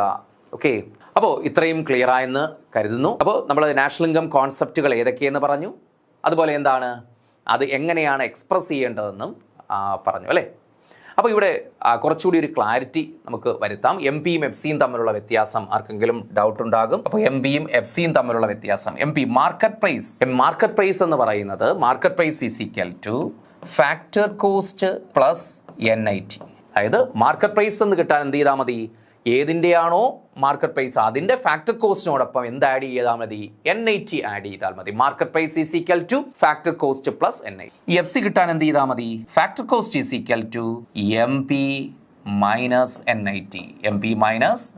ഇതാ ഇവിടെ നോക്കി, NNP FC is equal to NNP at factor cost is equal to NNP at market price minus NIT അല്ലേ? ഇതാണ് കൊടുത്തിരിക്കുന്നത്. NNP FC is equal to NNP MP minus NIT ഇതല്ലേ കൊടുത്തിരിക്കുന്നത്. അപ്പോൾ ഇതാണ് ഇത് തമ്മിലുള്ള വ്യത്യാസം. അപ്പോൾ market price is equal to FC plus NIT, FC is equal to MP minus NIT. ഇതാണ് അതിൻ്റെ വ്യത്യാസം. ഏത് വന്നാലും, ഏത് കോൺസെപ്റ്റ് വന്നാലും ഇതങ്ങ് അപ്ലൈ ചെയ്താൽ മതി. ഇതാ ഇവിടെ നോക്ക്, NDP MP net domestic product at market price is equal to NDP FC എടുക്കുക, NDP FC plus NIT. National ഇൻകത്തിന്റെ കോൺസെപ്റ്റ് മാത്രം മാറുന്നില്ല, NDP ഇവിടെയുണ്ട്, അപ്പുറത്തും എന്ത് തന്നെയാണ്, NDP തന്നെയാണ്, പക്ഷേ FC പ്ലസ് NIT ആണ്. ഇതാണ് ഇത് തമ്മിലുള്ള വ്യത്യാസം. ഇപ്പോൾ ക്ലിയർ ആയെന്ന് കരുതുന്നു. നമുക്ക് നെക്സ്റ്റ് ടോപ്പിക്കിലേക്ക് പോകാം. ഓക്കെ, അപ്പോൾ ഇവിടെ നമ്മൾ നോക്കുന്നത് GDPയുടെ മറ്റൊരു കോൺസെപ്റ്റാണ് നോമിനൽ GDP. എന്താണ് നോമിനൽ GDP? നാമമാത്ര GDP എന്ന് പറയും. നോമിനൽ GDP മീൻസ് നാമമാത്ര GDP. വളരെ സിമ്പിൾ ആയിട്ടുള്ളൊരു കോൺസെപ്റ്റ് ആണ്. When GDP is measured on the basis at current price it is called nominal GDP. അപ്പോൾ എല്ലാത്തിൻ്റെയും ബേസ് GDP ആണ് കേട്ടോ. GDPയിൽ നിന്നാണ് നമ്മൾ എന്തിലേക്ക് വരുന്നത്, NDPയിലേക്ക് വരുന്ന, NNPയിലേക്ക് വരുന്നത്, NNP MPയിലേക്ക് വരുന്ന, NNP FCയിലേക്കൊക്കെ വരുന്നത്. അപ്പോൾ നോമിനൽ GDP എന്ന് പറഞ്ഞാൽ when GDP is measured on the basis of current price, അല്ലേ? On the basis of current price. Okay, when GDP is measured on the basis of current price, it is called nominal GDP. ഇപ്പോൾ GDP നമ്മൾ current price, ഇപ്പോൾ നിലവിലുള്ള പ്രൈസിൽ നമ്മൾ GDP measure ചെയ്യുകയാണ് എങ്കിൽ അതിനെയാണ് എന്തെന്ന് പറയുന്നത്, നോമിനൽ GDP എന്ന് പറയുന്നത്. ഓക്കെ ആണല്ലോ? അപ്പോൾ ഇപ്പോൾ നിലവിലുള്ള പ്രൈസ്, മാർക്കറ്റ് പ്രൈസിൽ ഇപ്പോൾ നമ്മുടെ രാജ്യത്ത് ഒരു 100 യൂണിറ്റ് സാധനം, ഏതോ സാധനം ആയിക്കോട്ടെ, 100 യൂണിറ്റ് സാധനം ഉൽപ്പാദിക്കും. അപ്പോൾ ആ 100 യൂണിറ്റ് സാധനം എത്ര രൂപയ്ക്ക് വിറ്റുപോയി? അപ്പോൾ ഇപ്പോഴത്തെ വിലയ്ക്കാണല്ലോ വിറ്റ് പോകുന്നത്. ഇപ്പോൾ 10 രൂപ വെച്ച് വിറ്റുപോയി. അപ്പോൾ ഇപ്പോഴത്തെ market price, that means current market price. ആ കറണ്ട് മാർക്കറ്റ് പ്രൈസിലാണ് GDP മെഷർ ചെയ്യുന്നതെങ്കിൽ അതിന് നമ്മൾ പറയും നോമിനൽ GDP, നാമമാത്ര GDP എന്ന് പറയും. ക്ലിയർ ആണല്ലോ? When GDP is measured on the basis of current price, it is called nominal GDP. Clear ആണല്ലോ? Next concept real GDP. എന്താണ് റിയൽ GDP? അപ്പോൾ നോമിനൽ GDP നമ്മൾ പറഞ്ഞു. അടുത്ത റിയൽ GDP. എന്താണ് റിയൽ GDP?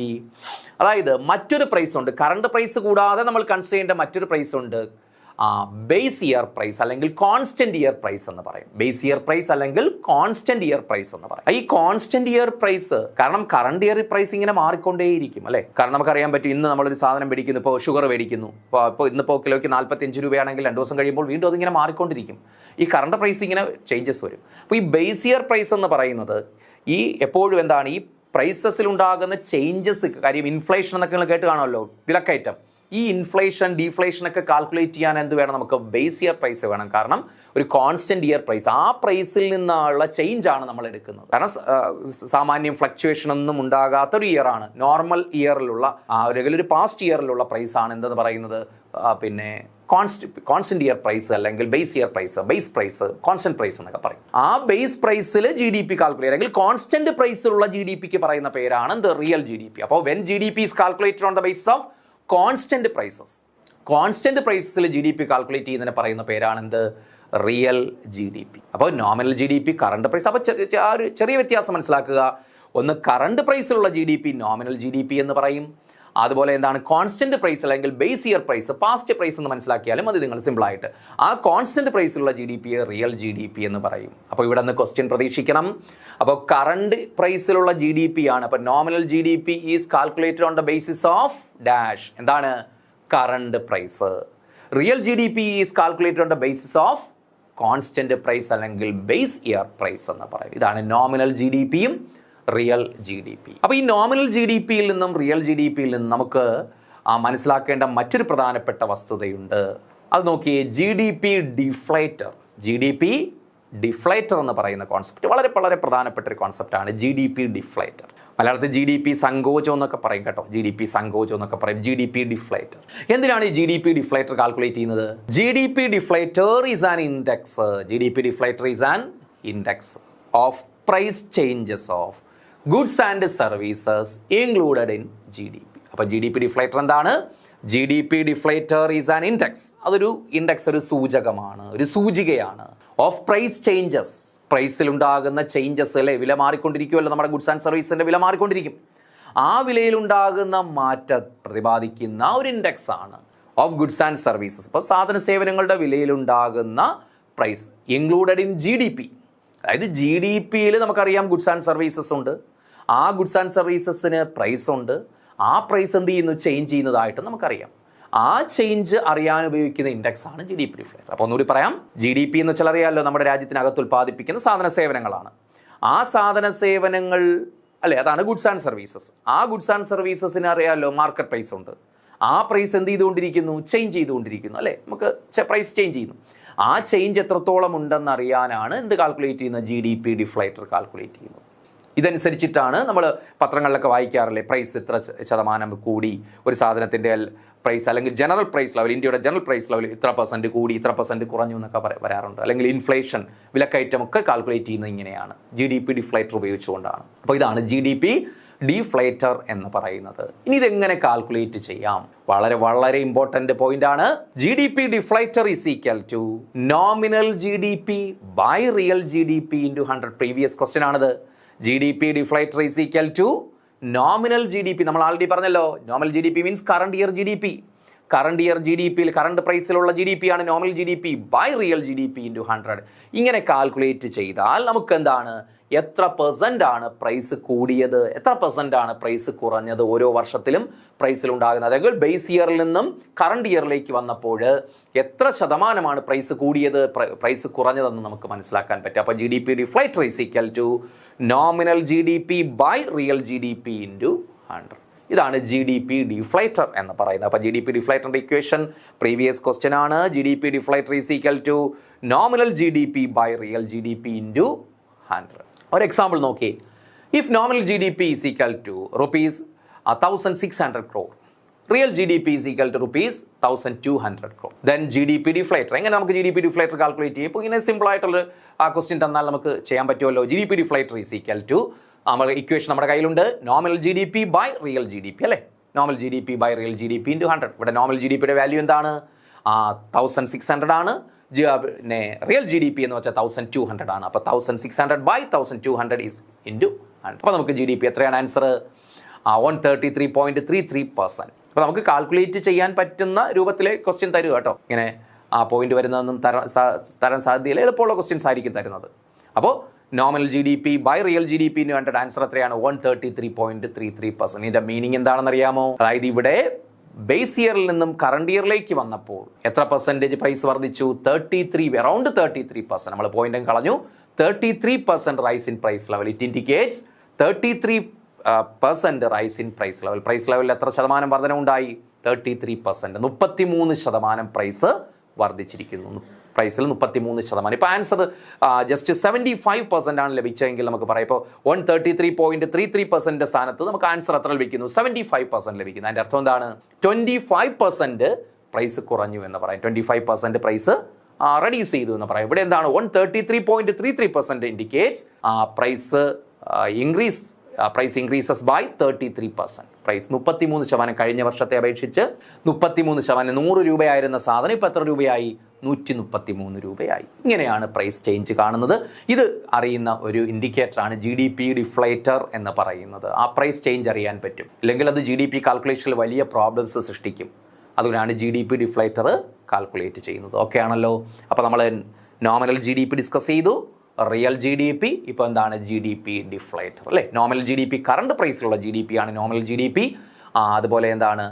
ബേസ് ഇയർ പ്രൈസിൽ അല്ലെങ്കിൽ കോൺസ്റ്റന്റ് ഇയർ പ്രൈസിൽ അല്ലെങ്കിൽ പാസ്റ്റ് പ്രൈസ് അല്ലേ, ഒരു പാസ്റ്റ് പ്രൈസ് ഉണ്ടാകും, ആ പ്രൈസിലുള്ള ജി ഡി പി ആണ് എന്ന് പറയുന്നത് real G D P. Nominal G D P real G D P കൊണ്ട് ഡിവൈഡ് ചെയ്ത് 100 കൊണ്ട് മൾട്ടിപ്ലൈ ചെയ്താൽ നമുക്ക് എന്ത് ലഭിക്കും? ഒരു ഇൻഡെക്സ് ലഭിക്കും. It is called G D P deflator. Clear ആണല്ലോ? ഓക്കെ.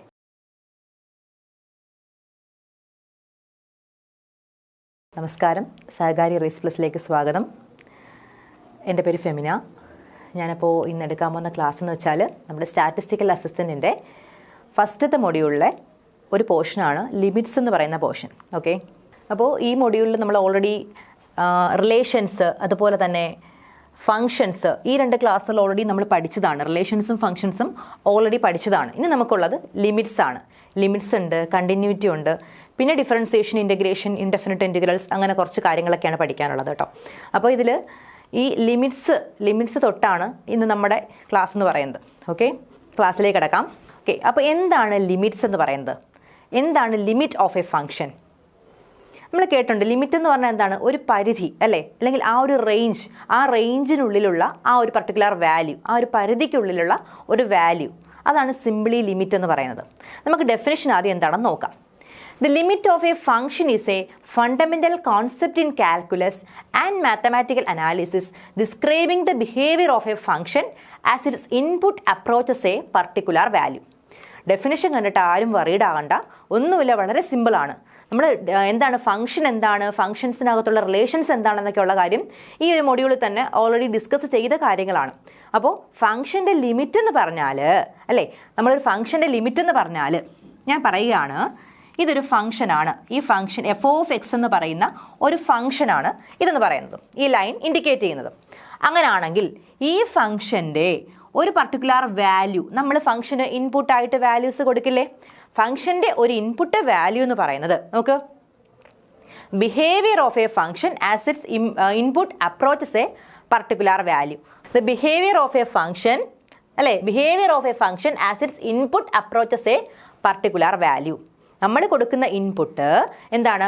ഈ ഒരു പർട്ടിക്കുലർ വാല്യൂവിലേക്ക് നമ്മൾ ആ ഫംഗ്ഷനിലേക്ക് ഇൻപുട്ട് കൊടുക്കുന്ന സമയത്തുണ്ടാകുന്ന ആ ഫംഗ്ഷൻ്റെ ബിഹേവിയറൽ ചേഞ്ച് അല്ലേ, അതിനെയാണ് നമ്മൾ എന്ത് പറയുന്നത്?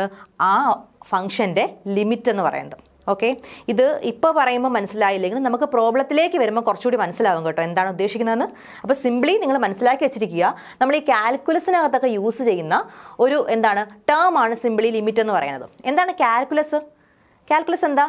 നമ്മൾ ഇത്രയും കാലം, അതായത് ഒരു 10th ലെവൽ വരെയൊക്കെ നമ്മൾ മാത്സ് പഠിക്കുമ്പോൾ നമുക്കറിയാം, നമ്മൾ അഡീഷൻ, സബ്ട്രാക്ഷൻ, മൾട്ടിപ്ലിക്കേഷൻ അതൊക്കെയല്ലേ കൂടുതൽ പഠിക്കുന്നത് അല്ലേ. നമ്മൾ ഒരു +1 +2 ലെവലിലോട്ടൊക്കെ വരുമ്പോഴാണ് ഈ കാൽക്കുലസ് പരിചയപ്പെടുന്നത് കേട്ടോ. അതായത് കാൽക്കുലസിൽ വരുന്നതാണ് ഇൻ്റഗ്രേഷൻ, ഡിഫറൻസിയേഷൻ, അങ്ങനെ കുറേ കാര്യങ്ങൾ. ഓക്കെ, റെപ്പറ്റേറ്റീവ് ആയിട്ടുള്ള അഡിഷൻ അല്ലെങ്കിൽ റെപ്പറ്റേറ്റീവ് ആയിട്ടുള്ള മൾട്ടിപ്ലിക്കേഷൻ, ആ ഒരു കോൺസെപ്റ്റിലോട്ട് വരുമ്പോൾ ഒരു കുറച്ചുകൂടി ഒരു ഹൈ ലെവലായിട്ടുള്ള ഒരു ഇതാണ് മെത്തേഡ്സ് ആണ്. മാത്സിലുള്ള കുറച്ച് മെത്തേഡ്സ് ആണ് ഇൻ്റഗ്രേഷൻ, ഡിഫറൻസിയേഷൻ എന്നൊക്കെ പറയുന്നത്.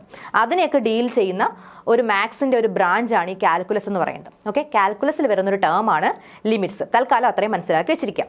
നമുക്ക് ഓരോ ക്വസ്റ്റ്യൻസ് ആയിട്ട് ചെയ്ത് അല്ലെങ്കിൽ നമുക്ക് ഓരോ കോൺസെപ്റ്റ് പഠിച്ചു വരുമ്പോൾ കുറച്ചുകൂടി നന്നായിട്ട് ക്ലിയർ ആവും കേട്ടോ. ഓക്കെ, അപ്പോൾ എന്താണ് സിംപ്ലി ലിമിറ്റ് എന്നുള്ള കാര്യം മനസ്സിലായോ? വേറൊന്നുമില്ല, നമുക്ക് ഒരു ഫംഗ്ഷൻ ഉണ്ടായിരിക്കും. ആ ഫംഗ്ഷന് നമ്മളൊരു ഇൻപുട്ട് വാല്യൂ കൊടുക്കും.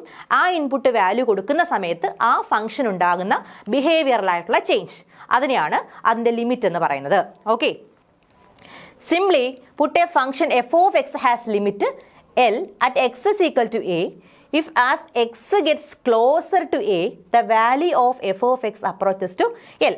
ഞാൻ പറയുവാണ്, നോക്കിക്കേ, ഈ f(x) എന്ന് പറയുന്ന ഫംഗ്ഷന് ഒരു ലിമിറ്റ് ഉണ്ടെന്നിരിക്കട്ടെ. L എന്ന് പറയുന്നൊരു ലിമിറ്റ് ഉണ്ട്. Okay, at x is equal to a, x is equal to a എന്ന് പറയുന്ന പോയിന്റിൽ ഇതിനൊരു ലിമിറ്റ് ഉണ്ട് എന്ന് പറഞ്ഞാൽ എന്താണ്? As x get closer to a the value of f(x) approaches to L. നോക്കിക്കേ, സിംപ്ലി ഈ L എന്ന് പറഞ്ഞാൽ എന്നറിയാമോ? നമ്മൾ ഈ f(x) എന്ന് പറയുന്ന ഫംഗ്ഷന് ഇൻപുട്ടായിട്ട് നമ്മൾ a എന്ന് പറയുന്ന ഒരു വാല്യൂ കൊടുക്കുന്ന സമയത്തുണ്ടാകുന്ന ലിമിറ്റാണ് ആ L എന്ന് പറയുന്ന ലെറ്റർ കൊണ്ട് ഉദ്ദേശിച്ചിരിക്കുന്നത്. ക്ലിയർ ആയോ? മനസ്സിലായോ? ഓക്കെ, അടുത്തതാണ് left hand and right hand limit. അപ്പം ലിമിറ്റ് എന്താണെന്നുള്ള കാര്യം പറഞ്ഞു. ഇനി എന്താണ് ലെഫ്റ്റ് ഹാൻഡ് ലിമിറ്റ്, എന്താണ് റൈറ്റ് ഹാൻഡ് ലിമിറ്റ് എന്നാണ് പറയുന്നത്. എന്താണ് ലെഫ്റ്റ് ഹാൻഡ് ലിമിറ്റ്, എന്താണ് റൈറ്റ് ഹാൻഡ് ലിമിറ്റ് എന്നറിയാമോ? നോക്കിക്കേടെ, ഞാൻ പറഞ്ഞു, ഇപ്പം ഇത് നോക്കിക്കേ, ഇത് f(x) എന്ന് പറയുന്നൊരു ഫംഗ്ഷൻ ഉണ്ട്. ആ ഫംഗ്ഷന് ഇപ്പം a എന്ന് പറയുന്ന ഒരു പോയിന്റിലുള്ള അല്ലേ ആ ഫംഗ്ഷൻ്റെ ബിഹേവിയർ, ആ ബിഹേവിയറിനെ കുറിച്ച് അറിയണമെന്ന് പറഞ്ഞു അല്ലേ. നമ്മൊന്ന് ആലോചിച്ച് നോക്കിയിടേ നിങ്ങൾ. ഇപ്പോൾ എൻ്റെ ബിഹേവിയർ ഏറ്റവും നന്നായിട്ട് അറിയാവുന്ന ആർക്കായിരിക്കും? ഇപ്പം എൻ്റെ പേരൻസിനോ എൻ്റെ സിബ്ലിങ്സിനോ ഞാനുമായിട്ട് ക്ലോസ് ആയിട്ടുള്ള ആൾക്കാർക്കല്ലേ എൻ്റെ ബിഹേവിയർ കറക്റ്റായിട്ട് അറിയാൻ പറ്റുള്ളൂ. അതുപോലെയല്ലേ നിങ്ങൾക്ക് ഓരോരുത്തരുടെയും കാര്യം? അതുപോലെ തന്നെ നമ്മുടെ ഫംഗ്ഷൻ എഫ് ഓഫ് എക്സിന് എ എന്ന് പറയുന്ന വാല്യൂവിലുള്ള അതിൻ്റെ ബിഹേവിയർ കറക്റ്റായിട്ട് അറിയണമെങ്കിൽ എയോട് ഡയറക്റ്റ് ചോദിക്കുകയല്ല വേണ്ടത്. ഇപ്പോൾ എന്നോട് ഡയറക്റ്റ് ആണോ ചോദിക്കുന്നത് എൻ്റെ സ്വഭാവം എന്താണെന്ന്? അല്ല, പകരം ഞാനുമായിട്ട് ക്ലോസ് ആയിട്ടുള്ള ആൾക്കാരുമായിട്ടാണ് ചോദിക്കുന്നത്. അതുപോലെ തന്നെ ഈ എ എന്ന് പറയുന്ന പോയിന്റിലുള്ള എഫ് ഓഫ് എക്സിൻ്റെ ബിഹേവിയർ അറിയാൻ നമുക്ക് ഒന്നുകിൽ എന്ത് ചെയ്യാം, എയിൽ നിന്ന് ലെഫ്റ്റിലേക്ക് ക്ലോസ് ആയിട്ടുള്ള ആൾക്കാരോട് ചോദിക്കാം അല്ലേ, അല്ലെങ്കിൽ എയിൽ നിന്ന് റൈറ്റിലോട്ട് ക്ലോസ്ഡ് ആയിട്ടുള്ള ആൾക്കാരോടും ചോദിക്കാം. ഇങ്ങനെ രണ്ട് രീതിക്ക് ചോദിച്ചു കഴിഞ്ഞാലും നമുക്ക് കറക്റ്റ് അതിൻ്റെ ബിഹേവിയർ കിട്ടും. മനസ്സിലായോ? അപ്പോൾ ഈ എയിൽ നിന്ന് ലെഫ്റ്റിലേക്കുള്ള ആൾക്കാരോട് ചോദിക്കുമ്പോൾ നമ്മൾ എന്താ അതിനെ പറയാമെന്നറിയാമോ? A minus. മനസ്സിലായോ? നമ്മൾ ലിമിറ്റ് അപ്ലൈ ചെയ്യുന്നതാണ്. എ മൈനസ് എന്ന് പറയും. ലെഫ്റ്റിലോട്ടുള്ള ആൾക്കാരാണെങ്കിൽ എ മൈനസ്.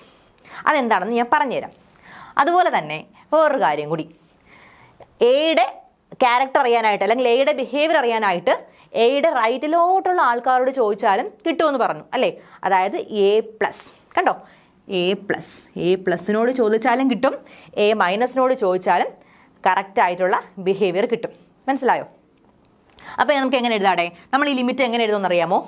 കണ്ടോ, ലിമിറ്റ് നമ്മൾ എല്ലാം ഇപ്പോഴും എഴുതുന്നത് ഒരു ഫംഗ്ഷൻ്റെ ലിമിറ്റിനെ നമ്മൾ റെപ്രസെൻറ്റ് ചെയ്യുന്ന കണ്ടോ ഇങ്ങനെയാണ്, LIM. ഇപ്പം ഞാൻ പറയുവാണ് എഫ് ഓഫ് എക്സ് ആണ് നമ്മുടെ ഫംഗ്ഷൻ അല്ലേ.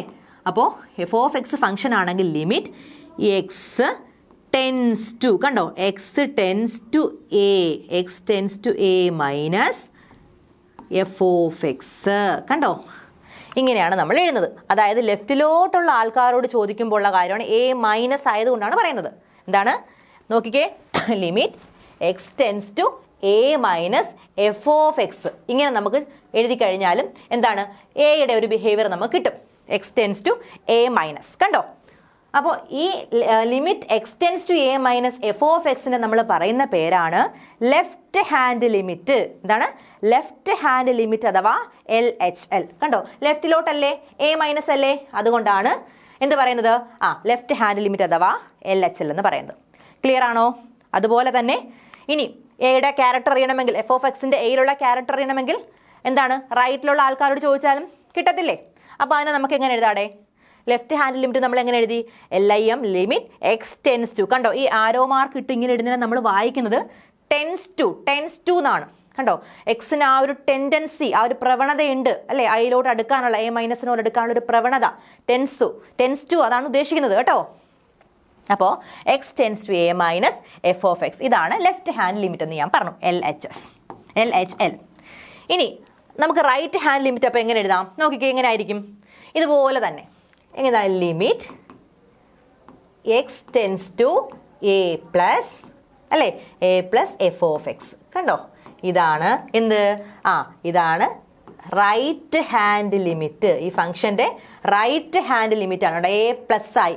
കണ്ടോ, എയുടെ റൈറ്റ് സൈഡിലോട്ടുള്ളതല്ലേ എ പ്ലസ് റൈറ്റ് ഹാൻഡ് ലിമിറ്റും, എ മൈനസ് വരുന്നത് ലെഫ്റ്റ് ഹാൻഡ് ലിമിറ്റ് വരുമ്പോഴുമാണ്. ക്ലിയർ ആയോ? മനസ്സിലായോ? നമുക്കൊന്ന് വായിച്ചു നോക്കിയാലോ. നോക്കിക്കേ, we say limit X tends to A minus F of x is the expected value of f at x is equal to a given the value of f near x to the left of a. This value is called left hand limit of a. മനസ്സിലായോ?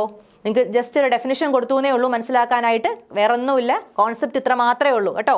ഇത്രയും കണ്ടൊന്നും പേടിക്കേണ്ട ആരും. Concept വളരെ സിമ്പിളാണ്, clear ആണ്. Left hand limit എന്താണ് എന്ന് വെച്ചാൽ എന്താണ്, എ എന്ന് പറയുന്ന പോയിന്റിലോട്ട് ലെഫ്റ്റിൽ നിന്ന് അടുക്കുമ്പോൾ ഉള്ള ആ ഒരു ലിമിറ്റിനെയാണ് നമ്മൾ ലെഫ്റ്റ് ഹാൻഡ് ലിമിറ്റ് എന്ന് പറയുന്നത്. അപ്പോൾ നമ്മൾ A minus limit X tends to A minus F of X എന്ന് എഴുതും. ഇനി റൈറ്റ് ഹാൻഡ് ലിമിറ്റ് ആണെങ്കിൽ പറഞ്ഞിട്ടുണ്ടല്ലോ, കണ്ടോ, limit X tends to A plus F of X. അതിനെയാണ് നമ്മൾ അതിൻ്റെ റൈറ്റ് ഹാൻഡ് ലിമിറ്റ് എന്ന് പറയുന്നത്. മനസ്സിലായോ? ഇത്രയും ക്ലിയർ ആണല്ലോ, ഡൗട്ട്സ് ഒന്നും ഇല്ലല്ലോ. ഇനി ലെഫ്റ്റ് ഹാൻഡ് ലിമിറ്റ് എന്താണ്, റൈറ്റ് ഹാൻഡ് ലിമിറ്റ് എന്താണെന്ന് ഒന്നുകൂടി ഒന്ന് പറഞ്ഞിരിക്കുന്നേ ഉള്ളൂ. ലെഫ്റ്റ് ഹാൻഡ് ലിമിറ്റ് ആണെങ്കിൽ എങ്ങനെ എഴുതും, എങ്ങനെ റെപ്രസെൻറ്റ് ചെയ്യും, റൈറ്റ് ഹാൻഡ് ആണെങ്കിൽ എങ്ങനെ റെപ്രസെൻറ്റ് ചെയ്യും എന്നുള്ള കാര്യമാണ് പറയുന്നത്. കണ്ടോ, ഇനി വേറൊരു കാര്യം ഞാൻ പറയട്ടെ. അങ്ങനെ നമ്മളൊരു കണക്ക് ചെയ്യുവാണ്. ഓക്കെ, ഒരു കാര്യം കൂടി. അപ്പോൾ ഞാൻ പറഞ്ഞു limit X tends to A minus F of X, ഇതാണ് ലെഫ്റ്റ് ഹാൻഡ് ലിമിറ്റ് എന്ന് പറഞ്ഞു അല്ലേ. ഈ LIMന് പകരം നമുക്ക് LT ഇട്ട് എഴുതാം കേട്ടോ, LT എന്നിട്ടാലും മതി. Okay, LT X tends to A minus F of X ഇങ്ങനെ എഴുതിയാലും കറക്റ്റാണ്. ഓക്കെ, ഇതാണ് ലെഫ്റ്റ് ഹാൻഡ് ലിമിറ്റ്. ഇനി റൈറ്റ് ഹാൻഡ് ലിമിറ്റ് എന്താ ഞാൻ പറഞ്ഞേ? Limit X tends to A plus F of X. ഇതല്ലേ റൈറ്റ് ഹാൻഡ് ലിമിറ്റ്? ആണല്ലോ, ആണ്. ഇനി നോക്കിക്കേടെ, ഞാൻ നേരത്തെ ഒരു കാര്യം പറഞ്ഞില്ലേ, ഇപ്പം എൻ്റെ ക്യാരക്ടർ അറിയണമെങ്കിൽ എൻ്റെ പാരൻസിനോടോ ഞാനുമായിട്ട് ക്ലോസ് ആയിട്ടുള്ള ആൾക്കാരോടോ ചോദിക്കുമ്പോഴാണ് കറക്റ്റായിട്ട് എൻ്റെ ക്യാരക്ടർ അറിയാൻ പറ്റുന്നത് ഞാൻ പറഞ്ഞില്ലേ. അതായത് ഇപ്പം ലെഫ്റ്റ് ഹാൻഡ് ലിമിറ്റും റൈറ്റ് ഹാൻഡ് ലിമിറ്റിനോട് ചോദിക്കുമ്പോഴും എൻ്റെ ക്യാരക്ടർ കറക്റ്റായിട്ട് അറിയാൻ പറ്റും. അപ്പം ഞാൻ പറയുവാണ്, ഈ രണ്ട് പേരെയും, അതായത് ഇപ്പം എൻ്റെ ഒരു ക്യാരക്ടർ കുറച്ച് പേരെടുത്ത് എൻ്റെ വീടിൻ്റെ റൈറ്റ് സൈഡിൽ താമസിക്കുന്ന അല്ലെങ്കിൽ എൻ്റെ ക്ലോസ് റിലേറ്റീവ്സായിട്ട് കുറച്ച് പേരെടുത്ത് ചോദിച്ചു, ഇനി എൻ്റെ പേരൻസിൻ്റെ അടുത്തും ചോദിച്ചു. അപ്പോൾ രണ്ട് പേരെടുത്ത് ചോദിച്ചപ്പോഴും എനിക്ക് ഒരേപോലത്തെ അല്ലെങ്കിൽ ചോദിക്കുന്നവർക്ക് ഒരേപോലത്തെ റെസ്പോൺസ് ആണ് കിട്ടിയെന്നിരിക്കട്ടെ. രണ്ട് പേരെടുത്ത് ചോദിച്ചപ്പോഴും ഒരേപോലത്തെ റെസ്പോൺസ് ആണ് കിട്ടിയത്. അപ്പോൾ എന്താണ്, പുറത്തുനിന്ന് വന്ന് നിങ്ങളിപ്പോൾ എൻ്റെ ക്യാരക്ടറിനെ കുറിച്ചാണ് തിരക്കിയത്, അപ്പോൾ നിങ്ങൾക്ക് ഒരേപോലത്തെ റെസ്പോൺസ് ആണ് കിട്ടിയെങ്കിൽ നിങ്ങൾ മനസ്സിലാക്കുക എന്താ, അപ്പോൾ അതായിരിക്കും എൻ്റെ കറക്റ്റ് ക്യാരക്ടർ എന്ന് പറയുന്നത് അല്ലേ. അപ്പോൾ അതായിരിക്കും ആൾ. രണ്ടുപേരും ഒരേപോലത്തെ റിപ്ലൈ അല്ലേ തന്നത്. അതുപോലെ തന്നെ ഇവിടെ ലെഫ്റ്റ് ഹാൻഡ് ലിമിറ്റും റൈറ്റ് ഹാൻഡ് ലിമിറ്റും സെയിം ആയിട്ട് വരികയാണെങ്കിൽ ഞാൻ പറയുവാണ് എന്ത്, അതായത് ഒരു ഫംഗ്ഷൻ്റെ ലെഫ്റ്റ് ഹാൻഡ് ലിമിറ്റും റൈറ്റ് ഹാൻഡ് ലിമിറ്റും സെയിം ആയിട്ട് വരുവാണെങ്കിൽ നമുക്ക് പറയാം എന്താണ്, അതിൻ്റെ ലിമിറ്റ് എക്സിസ്റ്റ് ചെയ്യുന്നു എന്ന് പറയാം. എന്താണ്, if LHL is equal to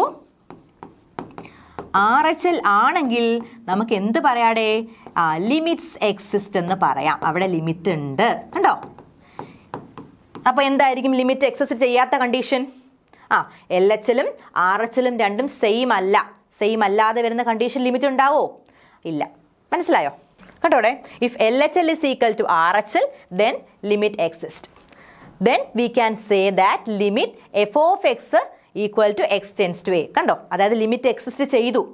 exist ചെയ്ത് കഴിഞ്ഞാൽ നമുക്ക് പിന്നെ എങ്ങനെ എഴുതാം? നമ്മൾ പിന്നെ അതെ ഞാൻ നേരത്തെ പറഞ്ഞതുപോലെ F of X limit X tends to A minus F of X നമുക്കൊരു വാല്യൂ കിട്ടി. അതുപോലെ limit X tends to A plus F of X നമുക്ക് വാല്യൂ കിട്ടി. ഈ രണ്ട് വാല്യൂവും സെയിം ആയി കഴിഞ്ഞാൽ ഞാൻ പറഞ്ഞു ലിമിറ്റ് എക്സസ് ചെയ്യുമെന്ന് പറഞ്ഞു. പിന്നെ സെയിം ആയി കഴിഞ്ഞാൽ പിന്നെ നമ്മൾ എക്സ് മൈനസ് എന്നും എക്സ് പ്ലസ് എന്നൊന്നും എഴുതേണ്ട കാര്യമൊന്നുമില്ല. അപ്പം മനസ്സിലായി, സ്ഥിരമായ സ്വഭാവം എന്താണെന്ന് നമുക്ക് മനസ്സിലായി അല്ലേ. നമ്മൾ പിന്നെ സംശയത്തിൻ്റെ കാര്യമില്ല. പിന്നെ നമുക്കിതിനെ എങ്ങനെ എഴുതാം? നമുക്ക് ലിമിറ്റ് എക്സസ് ചെയ്യുവാണെങ്കിൽ നമുക്ക് എഴുതാം limit X tends to A F of X. കണ്ടോ, ഇങ്ങനെ എഴുതാം. ലിമിറ്റ് എക്സിസ്റ്റ് ആണെങ്കിൽ X tends to A F of X എന്ന് ഡയറക്റ്റ്ലി എഴുതാം. പിന്നെ എ മൈനസിൻ്റെയും എ പ്ലസിൻ്റെയും ഒന്നും ആവശ്യമില്ല. മനസ്സിലായോ? ക്ലിയർ ആയോ?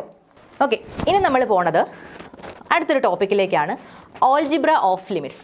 എന്താണ് ലിമിറ്റ്സിൻ്റെ ഓൾജിബ്ര എന്ന് പറയുന്നത്? എന്തായിരിക്കും? നമുക്ക് ഓൾജിബ്രായിക് എക്സ്പ്രഷൻസ് എന്താടേ? നമ്മൾ പഠിച്ചിട്ടുണ്ട് അഡിഷൻ, മൾട്ടിപ്ലിക്കേഷൻ, സബ്ട്രാക്ഷൻ, ഡിവിഷൻ. ഇതൊക്കെയല്ലേ സിംപ്ലി ഓൾജിബ്രായിക് എക്സ്പ്രഷൻ എന്ന് പറയുന്നത് അല്ലേ? അതുപോലെ തന്നെ ഇപ്പം ഞാൻ രണ്ട് ലിമിറ്റ്സിൻ്റെ കേസ് എടുക്കുക. കണ്ടോടെ, ഇപ്പം രണ്ട് ഫംഗ്ഷൻസ് ഉണ്ട് എൻ്റെ അടുത്ത്. കണ്ടോ, എഫ് ഓഫ് എക്സും ജി ഓഫ് എക്സും രണ്ട് ഫംഗ്ഷൻസ് ആണെന്ന് ഇരിക്കട്ടെ. എന്താണ്? എഫ് ഓഫ് എക്സും ജി ഓഫ് എക്സും രണ്ട് ഫംഗ്ഷൻസ് ആണ്. അങ്ങനെയാണെങ്കിൽ ഞാൻ പറയുവാണ് limit X tends to A F of x plus g of x എങ്ങനെയാണ് കണ്ടുപിടിക്കുന്നത്? അതായത് ഇത് രണ്ടും കൂടി ആഡ് ചെയ്തിട്ട് അതിന് ലിമിറ്റ് കൊടുക്കുന്നതാണ് അല്ലേ. രണ്ടും കൂടി ആഡ് ചെയ്തിട്ട് എഫ് ഓഫ് എക്സും ജി ഓഫ് എക്സും രണ്ട് ഫംഗ്ഷൻ ആണെങ്കിൽ f of x plus g of x കണ്ടുപിടിച്ചിട്ട് അതിന് ലിമിറ്റ് കൊടുക്കുക എന്ന് പറഞ്ഞാൽ എന്താണെന്നാ പറഞ്ഞിരിക്കുന്നത്? Limit X tends to A F of x plus limit X tends to a g of x അല്ലേ. അതായത് ഇൻഡിവിജ്വലായിട്ട് രണ്ടുപേരുടെ ലിമിറ്റ് കണ്ടുപിടിച്ചിട്ട് രണ്ടും കൂടി ആഡ് ചെയ്യുന്നതിന് തുല്യമായിരിക്കും. മനസ്സിലായോ? അതാണ് സം ലോ ഫോർ ലിമിറ്റ്സ്. കണ്ടോ, രണ്ട് ലിമിറ്റുകൾ തമ്മിൽ ആഡ് ചെയ്യുന്ന നിയമം അഥവാ sum law of four digit sum law for limits എന്ന് പറയുന്നത്. മനസ്സിലായോ? നമുക്കിത് വെച്ചിട്ടുള്ള ക്വസ്റ്റ്യൻസ് ഒക്കെ കുറച്ച് ചെയ്യാനുണ്ട് കേട്ടോ. ചെയ്യുമ്പോൾ നമുക്ക് കുറച്ചുകൂടിയൊക്കെ ക്ലിക്ക് ആവും. അടുത്ത് നോക്കിക്കേടെ, ഡിഫറൻസ് ലോ ഓഫ് ലിമിറ്റ് അപ്പോൾ എന്തായിരിക്കും? രണ്ട് ലിമിറ്റുകൾ തമ്മിൽ സബ്ട്രാക്ട് ചെയ്തിട്ട് അതിൻ്റെ ലിമിറ്റ് കണ്ടുപിടിക്കുക എന്ന് പറഞ്ഞാൽ എന്തായിരിക്കും? അതായത് രണ്ടുപേരുടെയും അതായത് ഓരോരുത്തരുടെയും ലിമിറ്റ് ഇൻഡിവിജ്വലി കണ്ടുപിടിച്ചിട്ട് സബ്ട്രാക്ട് ചെയ്താൽ മതി അല്ലേ. Limit X tends to A F of x minus g of X എന്ന് പറഞ്ഞാൽ എന്താണ്? Limit X tends to A F of x minus limit X tends to a g of x ആയിരിക്കും. മനസ്സിലായോ? എളുപ്പമല്ലേ?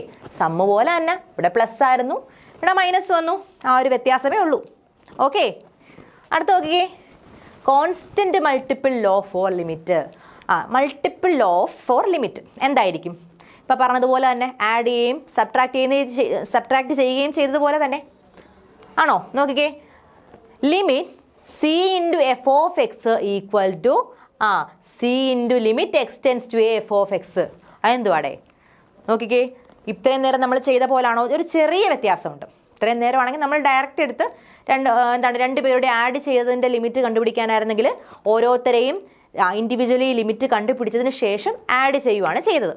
ഇനി ഒരു കോൺസ്റ്റന്റ് കൊണ്ട് മൾട്ടിപ്ലൈ ചെയ്തിട്ട് constant into f of X, കണ്ടോ, c into f of x, അതിൻ്റെ ലിമിറ്റ് കണ്ടുപിടിക്കണമെങ്കിൽ എന്താ ചെയ്തേ?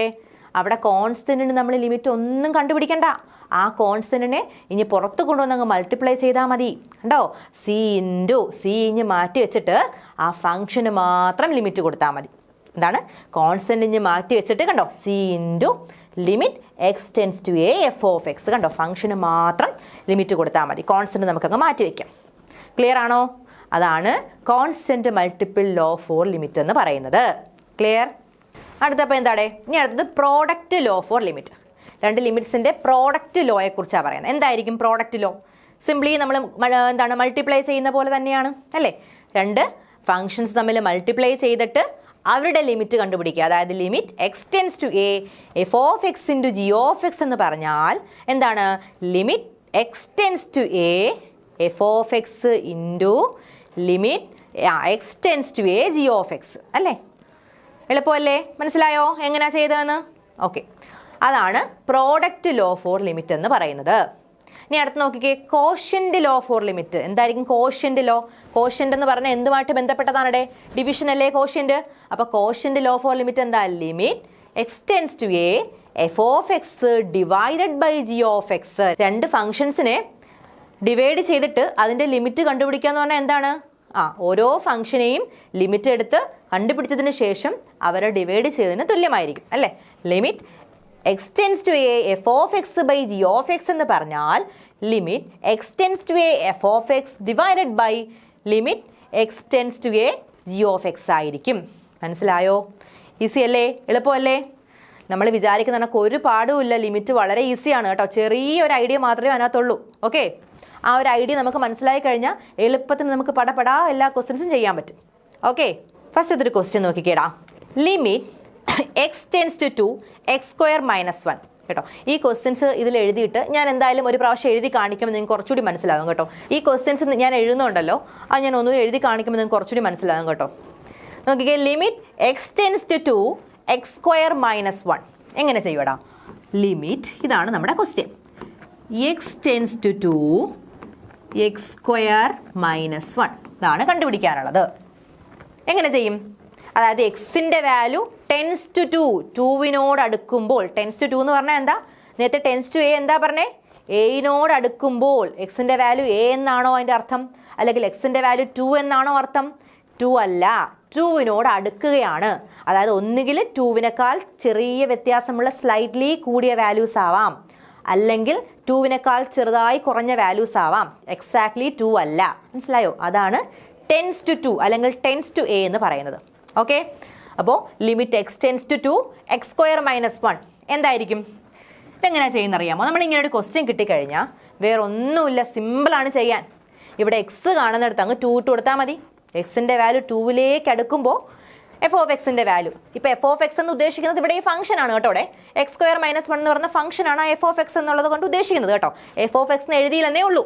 ഓക്കെ, നമ്മൾ എങ്ങനെയായിരുന്നു limit X tends to A F of x ഇങ്ങനെയല്ലായിരുന്നോ നമ്മൾ പഠിച്ചത്? ഇവിടെ അതിന് പകരം എന്താ കിടക്കുന്നത്? Limit X tends to 2 f of എക്സിന് പകരമാണ് ഇവിടെ എന്ത് കൊടുത്തിരിക്കുന്നത്? എക്സ് സ്ക്വയർ മൈനസ് 1 കൊടുത്തേക്കുന്നത്. അത്രേ ഉള്ളൂ വ്യത്യാസം. ഓക്കെ, അപ്പോൾ എന്ത് ചെയ്യാം? X tends to x square minus 1. അപ്പോൾ എക്സ് കാണുന്നിടത്ത് അങ്ങ് 2 ഇട്ട് കൊടുത്താൽ മതി. അപ്പോഴെന്താ? 2 സ്ക്വയർ മൈനസ് 1. 2ൻ്റെ സ്ക്വയർ എത്രയാടേ? 2ൻ്റെ സ്ക്വയർ 2 ഇൻറ്റു 2 4. 4 മൈനസ് 1. 4 മൈനസ് 1 എത്രയാണേ? 3 അല്ലേ? സോ നമ്മുടെ ആൻസർ എത്ര വന്നു? 3 എന്ന് വന്നു. അതാണ് limit X tends to x square minus 1ൻ്റെ ആൻസർ. മനസ്സിലായോ? ക്ലിയർ അല്ലേ? അടുത്ത ക്വസ്റ്റ്യൻ നോക്കിക്കേ. Limit X tends to 2 x square minus 4 എങ്ങനെ വരും? ലിമിറ്റ് രണ്ടാമത്തെ ക്വസ്റ്റ്യൻ ആണ്. X tends to 2x² - 4. നമ്മുടെ ബേസിക് ഫോർമുല എങ്ങനെയാ? Limit X tends to f of x. അതുപോലെ തന്നെ അല്ലേ? അപ്പം എന്തെഴുതാം? Limit X tends to 2x² - 4 അല്ലേ?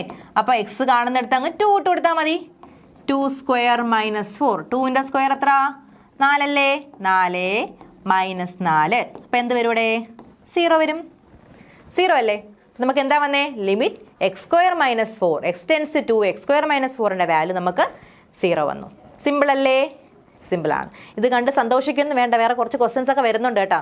കുറച്ച് കൺഫ്യൂസിങ് ആയിട്ടുള്ളതേ. വേറൊന്നുമില്ല, നമ്മൾ അത് ചെയ്യുന്ന ഐഡിയ എങ്ങനെയാണെന്ന് മനസ്സിലാക്കി കഴിഞ്ഞാൽ നമുക്ക് സിംപ്ലി ചെയ്യാൻ പറ്റും. ഓക്കെ, അടുത്ത് നോക്കിക്കേടാ. ഇത്രയും നേരം നമ്മൾ എക്സും എയും ഒക്കെ വെച്ചിട്ടാണ് കണ്ടത്. ഇപ്പം നോക്കിക്കേ, limit r tends to 1 πr². എന്താണ്? r tends to 1 πr². എക്സോ വൈയും തന്നെ വരണമെന്നൊന്നുമില്ല കേട്ടോ. ഏത് വാല്യൂസ് വരാം, ഏത് വേരിയബിൾസ് വേണമെങ്കിലും നമുക്ക് യൂസ് ചെയ്യാം, ഒരു പ്രശ്നമില്ല. നോക്കിക്കേ, limit r tends to 1 πr² അല്ലേ? ആറിൻ്റെ വാല്യൂ 1ലേക്ക് അടുക്കുമ്പോൾ πr² വാല്യൂ എന്തായിരിക്കും എന്നാണ് ചോദിച്ചിരിക്കുന്നത്. എന്ത് ചെയ്യാം? ഒന്നുമില്ല, നേരത്തെ പോലെ തന്നെ π × r². 6 കാണുന്നിടത്ത് 1 ഇട്ട് കൊടുക്കുക. π × 1². സോ π × 1 എന്താ? π തന്നെയല്ലേ? സോ നമ്മുടെ ആൻസർ എത്ര കിട്ടി? π എന്ന് കിട്ടി. ക്ലിയർ ആണല്ലോ? ഓക്കെ ആണല്ലോ? അടുത്ത ക്വസ്റ്റ്യൻ. ഇത് നോക്കിക്കേ.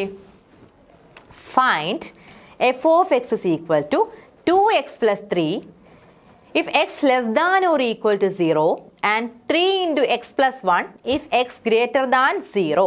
അങ്ങനല്ലേ?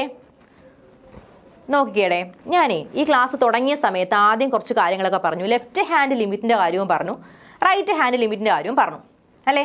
പക്ഷേ നിങ്ങൾ ആലോചിച്ച് നോക്കിക്കേ, ഞാൻ ഇതിന് മുന്നേതാ ഇപ്പോൾ സോൾവ് ചെയ്ത ക്വസ്റ്റ്യൻസിലെല്ലാം ഒന്നിലും ഞാൻ ലെഫ്റ്റ് ഹാൻഡ് ലിമിറ്റും റൈറ്റ് ഹാൻഡ് ലിമിറ്റും ഒന്നും യൂസ് ചെയ്തിട്ടില്ലല്ലോ. ചുമ്മാ ആ വാല്യൂ അങ്ങ് സബ്സ്റ്റിറ്റ്യൂട്ട് ചെയ്തതല്ലേ ഉള്ളൂ.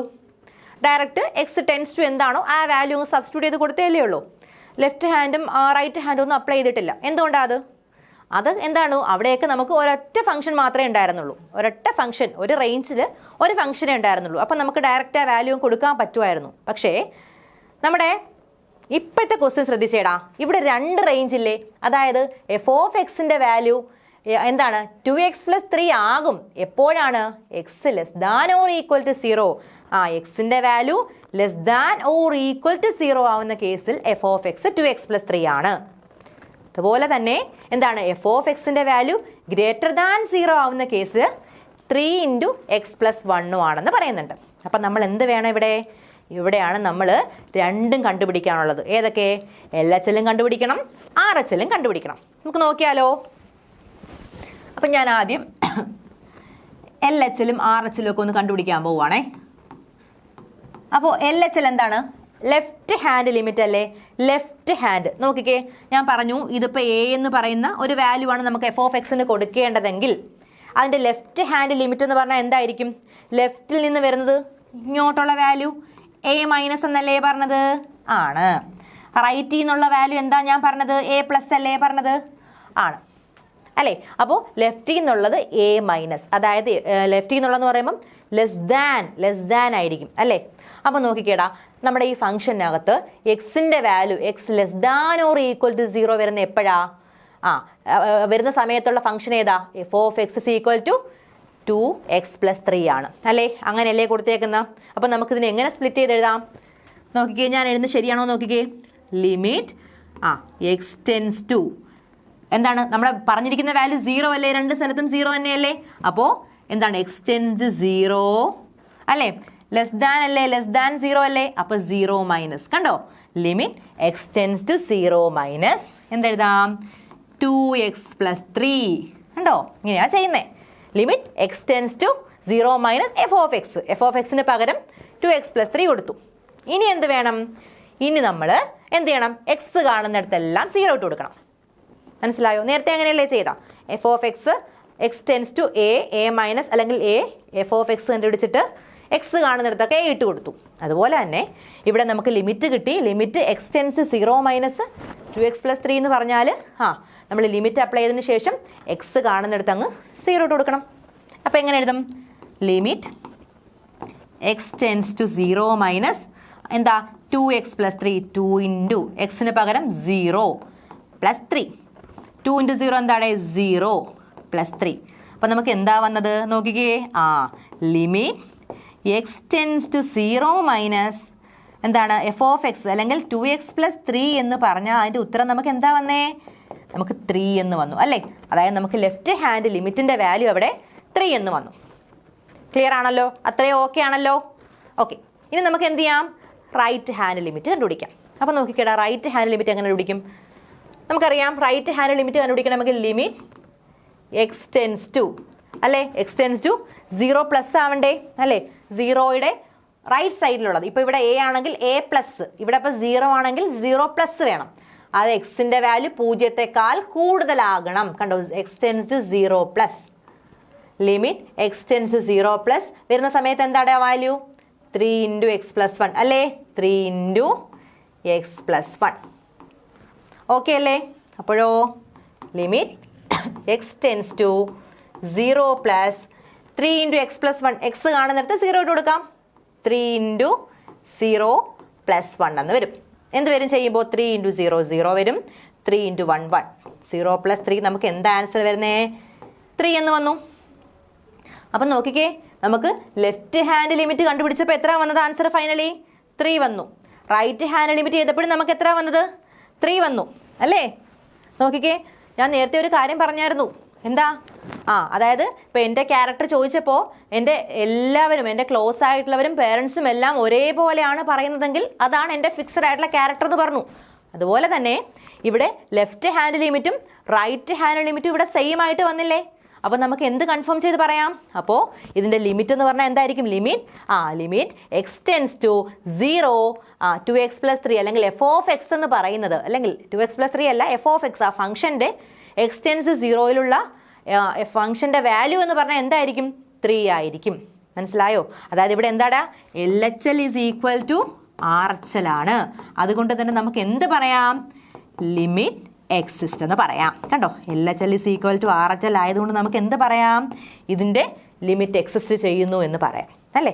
ഇനി നമുക്ക് എങ്ങനെ എഴുതാം, ഞാൻ പറഞ്ഞു രണ്ടുപേരും ഒരേപോലെ വന്നു, നമുക്ക് ലിമിറ്റ് കണ്ടുപിടിച്ചിട്ട് LHLും RHLും ഒരേപോലെ വന്നു കഴിഞ്ഞാൽ അതിന് ലിമിറ്റ് ഉണ്ടെന്ന് പറഞ്ഞു. ലിമിറ്റ് ഉണ്ടെങ്കിൽ പിന്നെ A മൈനസ് എന്നും A പ്ലസ് എന്നൊക്കെ എഴുതേണ്ട കാര്യമുണ്ടോ?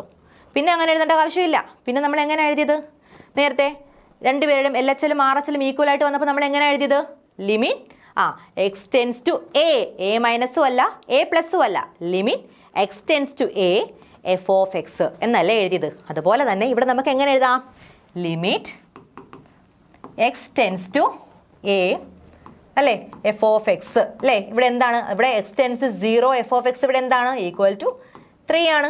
3 അല്ലേ നമുക്ക് കിട്ടിയ ആൻസർ. ക്ലിയർ ആണല്ലോ, മനസ്സിലായല്ലോ. എന്താണ് നമ്മൾ ചെയ്തൊന്നുകൂടെ നോക്കിക്കേ. നമുക്കിവിടെ ഫംഗ്ഷനകത്ത് 2 വാല്യൂസ് തന്നിട്ടുണ്ടായിരുന്നു അല്ലേ. എക്സിൻ്റെ value less than or equal to 0 വരുമ്പോഴൊരു വാല്യൂവും എക്സിൻ്റെ value greater than or equal to 0 വരുമ്പോഴൊരു വാല്യൂവും പറഞ്ഞിട്ടുണ്ട്. അങ്ങനെ 2 കേസ് പറഞ്ഞതുകൊണ്ട് നമ്മൾ എന്ത് ചെയ്തു, നമ്മൾ LHLും കണ്ടുപിടിച്ചു RHLും കണ്ടുപിടിച്ചു. 2 കൂടി കണ്ടുപിടിച്ചിട്ട് നമ്മൾ എന്ത് ചെയ്തു, രണ്ടും ഈക്വൽ ആണെന്ന് സെറ്റ് ചെയ്തു അല്ലേ. രണ്ടും ഈക്വൽ ആണെന്ന് നമുക്ക് കിട്ടി. അങ്ങനെ രണ്ടുപേരും ഈക്വൽ ആയതുകൊണ്ട് LHLും RHLും ഈക്വൽ ആയതുകൊണ്ട് നമുക്ക് എന്ത് മനസ്സിലായി, അതിൻ്റെ ലിമിറ്റ് അവിടെ എക്സിസ്റ്റ് ചെയ്യുന്നു എന്നുള്ള കാര്യം മനസ്സിലായി. ക്ലിയർ ആണല്ലോ.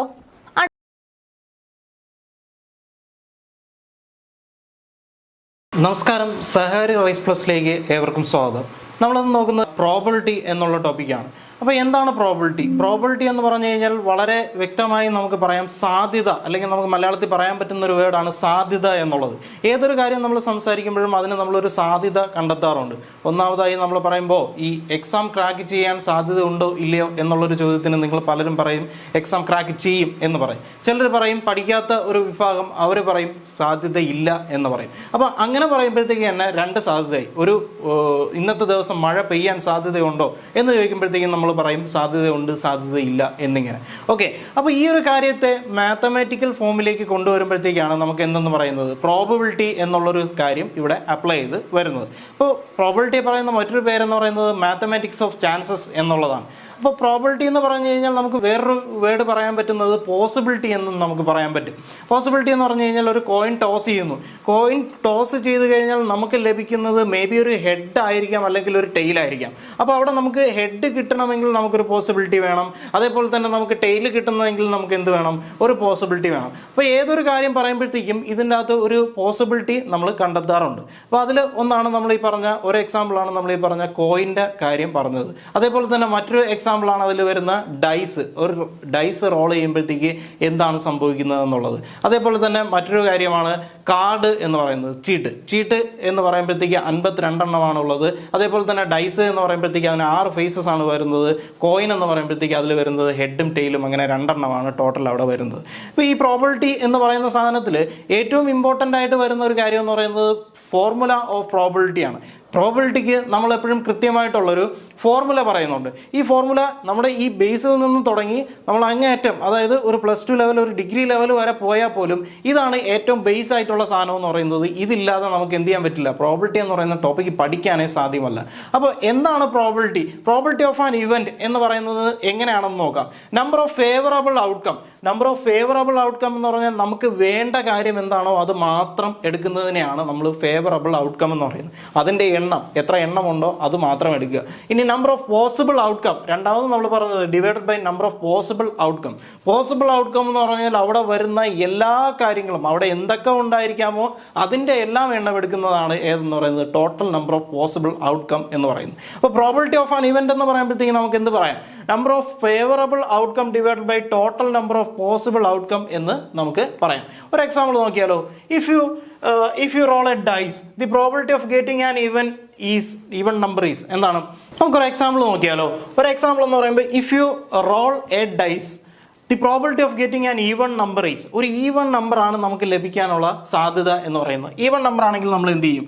എടുക്കാം, നമുക്ക് അവിടെ കിട്ടുന്ന ടോട്ടൽ ഈവൻസ് എന്ന് പറയുന്നത്, അല്ലെങ്കിൽ ടോട്ടൽ ഫേസസ് എന്ന് പറയുന്നത്, ഒരു ഡൈസ് എന്ന് പറയുമ്പോൾ ടോട്ടൽ ഫേസസ് എന്ന് പറയുന്നത് 1, 2, 3, 4, 5, 6 എന്നിങ്ങനെയാണ് നമുക്ക് അവിടെ കിട്ടുന്ന റിസൾട്ടുകൾ എന്ന് പറയുന്നത്. അപ്പോൾ നമുക്ക് ഏത് വേണോ കിട്ടാം, ഇതിനകത്ത് ഏത് വേണോ നമുക്ക് എന്ത് ചെയ്യാം, ലഭിക്കാം. അപ്പോൾ നമ്മളിവിടെ പറയും total number of possible outcome. Total number of possible outcome എന്ന് പറയുന്നത് ഏതാണ്?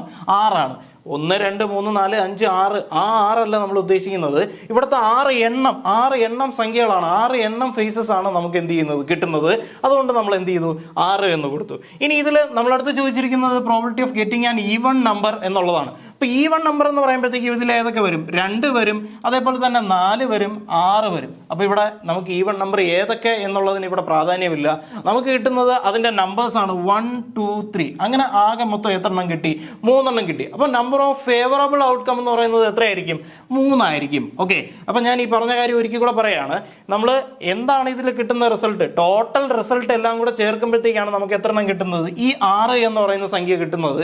ഇതിൽ നമുക്ക് വേണ്ടത് ഏത് മാത്രമാണ്? ഒരു ഈവൺ നമ്പർ മാത്രമാണ്. ഈവൺ നമ്പർ മാത്രമാണ് നമുക്ക് വേണ്ടത്. അപ്പോൾ ഈവൺ നമ്പർ തന്നെ കിട്ടണമെന്നില്ല. ചിലപ്പോൾ 2 ആവാം, ചിലപ്പോൾ 4 ആവാം, ചിലപ്പോൾ 6 ആവാം, ചിലപ്പോൾ 3 ആവാം, ഏത് വേണോ ആവാം. അപ്പോൾ ഒരു ഈവൺ നമ്പർ കിട്ടാനുള്ള സാധ്യത എന്ന് പറയുന്നത് എത്രയെന്നുള്ളതാണ് നമ്മുടെ ചോദ്യം. അപ്പോൾ നമ്മൾ എന്തെന്ന് പറയും? 6ൽ 3 അല്ലെങ്കിൽ 3/6 എന്നുള്ളത് പറയും. അപ്പോൾ മറ്റെല്ലാ ഫ്രാക്ഷൻ എഴുതും പോലെ തന്നെ ഒരു പ്രോബിലിറ്റി എഴുതുമ്പോഴും നമ്മൾ അതിനെ ഏറ്റവും ചെറിയ രൂപത്തിൽ എപ്പോഴും എഴുതാൻ ശ്രമിക്കുക. അപ്പോൾ ഇത് രണ്ടും വരുന്നത് 3ന്റെ പട്ടികയിലുണ്ട്. അതുകൊണ്ട് നമുക്ക് എന്ത് ചെയ്യാം? 1/2 എന്നുള്ളത് എഴുതാം. ഇവിടുത്തെ ആൻസർ എന്ന് പറയുന്നത് എത്രയായിരിക്കും? 1/2 ആയിരിക്കും. അപ്പോൾ ഇവിടെ total number of possible outcome എന്ന് പറയുന്നത് 6ഉം നമ്പർ ഓഫ് ഫേവറബിൾ ഔട്ട്കം എന്ന് പറയുന്നത് എത്രയാണ്? 3യുമാണ്. ഓക്കെ, അപ്പോൾ അതേപോലെ റേഞ്ച് ഓഫ് പ്രോബിലിറ്റി, എങ്ങനെയാണ് ഒരു പ്രോബിലിറ്റിയെ നമ്മൾ റേഞ്ച് ചെയ്യുന്നത്? അതായത് ഏതൊക്കെ വാല്യൂസ് ആണ് അതിൻ്റെ അകത്ത് വരുന്നത് എന്നുള്ളതാണ്. അപ്പോൾ വരുന്ന വാല്യൂസ് എന്ന് പറയുന്നത് ഒന്നുകിൽ 0 ആയിരിക്കാം, അല്ലെങ്കിൽ 1 ആയിരിക്കാം. ഇതിനിടയ്ക്കുള്ള ഒരു സംഖ്യയുമായിരിക്കാം. അപ്പോൾ ഏറ്റവും ഇപ്പോൾ 0 എന്ന് പറയുമ്പോഴത്തേക്ക് എന്താണ്? അങ്ങനെ ഒരു സംഭവം നടക്കത്തേയില്ല. അങ്ങനെ ഒരു സംഭവം നടക്കാനേ സാധ്യതയില്ല എന്ന് നമ്മൾ പറയുന്ന സാധനങ്ങളെല്ലാം നമുക്ക് പ്രോബിലിറ്റി ആയിട്ട് എത്ര കൊടുക്കാം? 0 എന്നുള്ള വാല്യൂ കൊടുക്കാം. ഇനി അതല്ല, ഉറപ്പായിട്ടും നടക്കും എന്നുള്ളൊരു കാര്യമാണെങ്കിൽ അതിന് നമുക്ക് എന്തെന്ന് കൊടുക്കാം? 1 എന്നുള്ള വാല്യൂ കൊടുക്കാം. അപ്പോൾ പ്രോബിലിറ്റി എപ്പോഴും ഏതിനിടയ്ക്കുള്ള ഒരു സംഖ്യ ആയിരിക്കും? നമ്മൾ ഈ പറഞ്ഞ 0യ്ക്കും 1നും ഇടയ്ക്കുള്ളൊരു സംഖ്യ ആയിരിക്കും. നമ്മൾ നേരത്തെ പറഞ്ഞ 1/2 എന്ന് പറയുന്നത് ഈ ഭാഗത്തായിട്ട് വരും. അതായത് ഈക്വലി, ലൈക്ലി ആസ് അൺലൈക്ലി. എന്താണ്? നമുക്ക് നടക്കാം, നടക്കാതിരിക്കാം. ലൈക്ലി ആസ് അൺലൈക്ലി എന്താണ്? ഒന്നെങ്കിൽ നടക്കാം, അല്ലെങ്കിൽ നടക്കാതിരിക്കാം എന്നുള്ളതാണ്. ഇനി നടക്കാം എന്നാണെങ്കിൽ എന്ത് ചെയ്യും? നടക്കാൻ സാധ്യത കൂടുതലാണെങ്കിൽ ആ വാല്യൂ എന്ന് പറയുന്നത് എന്തായിരിക്കും, ഇതിനേക്കാളും കൂടുതലായിട്ട് പൊയ്ക്കൊണ്ടിരിക്കും.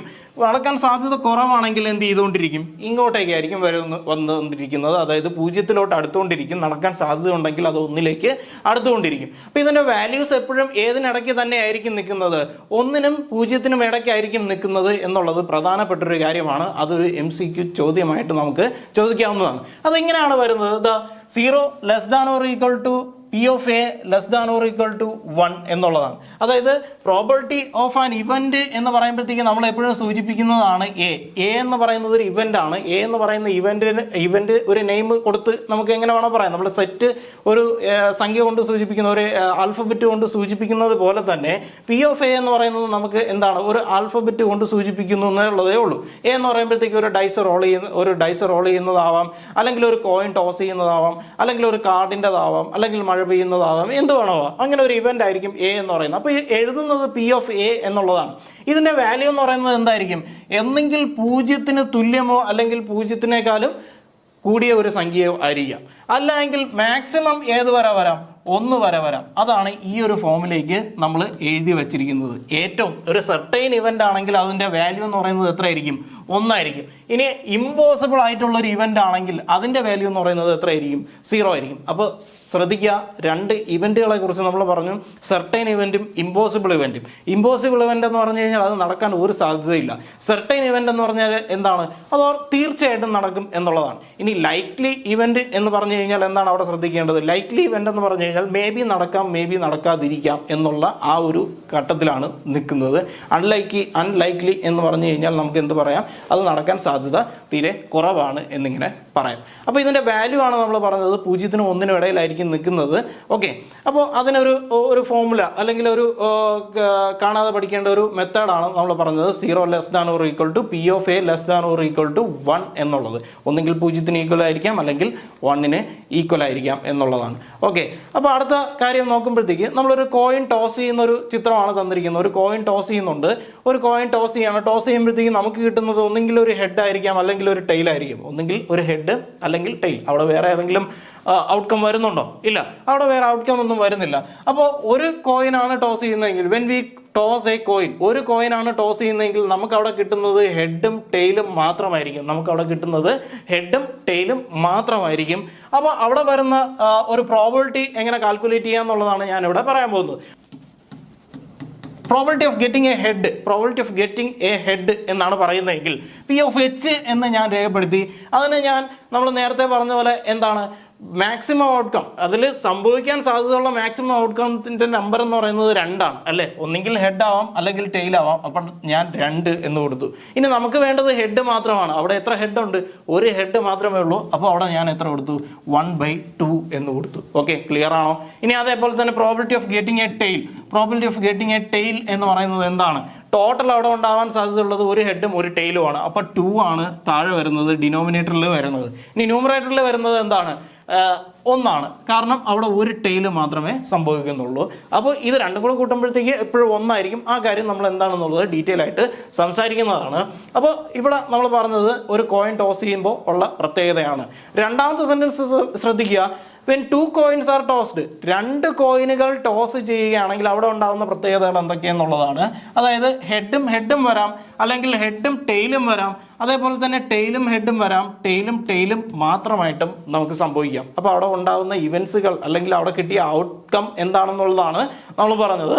ഒന്നെങ്കിൽ ഹെഡ് അല്ലെങ്കിൽ ടെയിൽ. അപ്പോൾ നമ്മളടുത്ത് ചോദിക്കാം, എന്താണ് probability of getting both head എന്ന് ചോദിച്ചു കഴിഞ്ഞാൽ, അതായത് രണ്ടും ഹെഡ് ആവാൻ സാധ്യത ഉള്ളത് ഏത് എന്ന് ചോദിച്ചു കഴിഞ്ഞാൽ നമ്മൾ എന്തെന്ന് പറയും, ഇവിടെ നമുക്ക് ടോട്ടൽ ഔട്ട്കം എത്ര ഉണ്ട്, 4 ഔട്ട്കം ആണുള്ളത് അല്ലേ, 4 റിസൾട്ടാണ് നമുക്ക് ഇവിടെ കിട്ടിയത്. അപ്പോൾ രണ്ടും ഹെഡ് ആവാൻ സാധ്യതയുള്ളത് ഏതാണ്, രണ്ടും ഹെഡ് ആവാൻ സാധ്യതയുള്ള ആകെ ഒരെണ്ണമേ ഉള്ളൂ, ഇതാണ്. അപ്പോൾ എത്രയെന്ന് എഴുതി, 1 എന്ന് എഴുതി. ഇനി രണ്ടും ടെയിൽ ആവാൻ സാധ്യത എന്ന് ചോദിച്ചാലും ഇതേപോലെ തന്നെയാണ് നമ്മൾ എഴുതേണ്ടത്. ഇനി ഒരു ഹെഡും ഒരു ടെയിലും ഉണ്ടാവാനുള്ള സാധ്യത എത്ര എന്ന് ചോദിച്ചു കഴിഞ്ഞാൽ, ഒരു ഹെഡും ഒരു ടെയിലും ഉണ്ടാവാനുള്ള സാധ്യത എത്രയെന്ന് ചോദിച്ചു കഴിഞ്ഞാൽ നമുക്ക് എന്തെന്ന് പറയാം, ടോട്ടൽ അവിടെ 4 ആണ് ഉണ്ടായിരുന്നത്.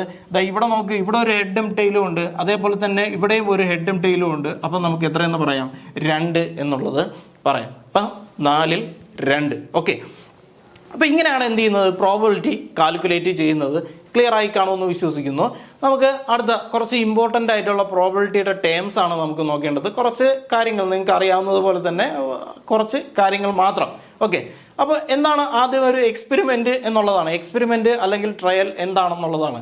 A series of actions where the outcome are always uncertain. അതായത് ഒരു ആക്ഷൻ എപ്പോഴും ചെയ്തുകൊണ്ടിരിക്കുകയാണ്, ഒരു ഇവൻറ്റ് നമ്മളിങ്ങനെ ചെയ്തുകൊണ്ടിരിക്കുകയാണ്, ഒരു കാര്യം, ഒരു പ്രവൃത്തി നമ്മൾ ചെയ്യുന്നു. Tossing A coin, selecting A card from A deck of cards, throwing A dyes, അല്ലെങ്കിൽ എങ്ങനെ എന്ത് കാര്യം പറഞ്ഞാലും നമ്മളത് എന്തായിട്ട് കൂട്ടും, നമ്മളത് എക്സ്പെരിമെൻ്റ് ആയിട്ട് കൂട്ടും. ഇനി രണ്ടാമത്തെ കേസ് നോക്കാം. രണ്ടാമത്തെ റാൻഡം എക്സ്പെരിമെന്റ്. എന്താണ് റാൻഡം എക്സ്പെരിമെന്റ് എന്നുള്ളത് നോക്കാം. റാൻഡം എക്സ്പെരിമെന്റ് എന്ന് പറഞ്ഞാൽ an experiment that has A well defined set of outcomes. അതായത് അതിനകത്ത് കിട്ടുന്ന ഔട്ട്കംസ് ഏതാണ് എന്നുള്ളത് നമുക്ക് ക്ലിയർ ആയിട്ട് ആയിരിക്കണം. അതായത് when we toss a coin, ഒരു കോയിൻ ടോസ് ചെയ്യുമ്പോഴത്തേക്ക് നമുക്ക് അവിടെ കിട്ടുന്നത് എന്തൊക്കെയാണ്? ടെയില് അല്ലെങ്കിൽ ഹെഡ് ആയിരിക്കും. ഒരു ഹെഡ് അല്ലെങ്കിൽ ടെയില് ആയിരിക്കും അവിടെ കിട്ടുന്ന റിസൾട്ട് എന്ന് പറയുന്നത്. ഒരു ഹെഡ് അല്ലെങ്കിൽ ടെയിൽ ആയിരിക്കും.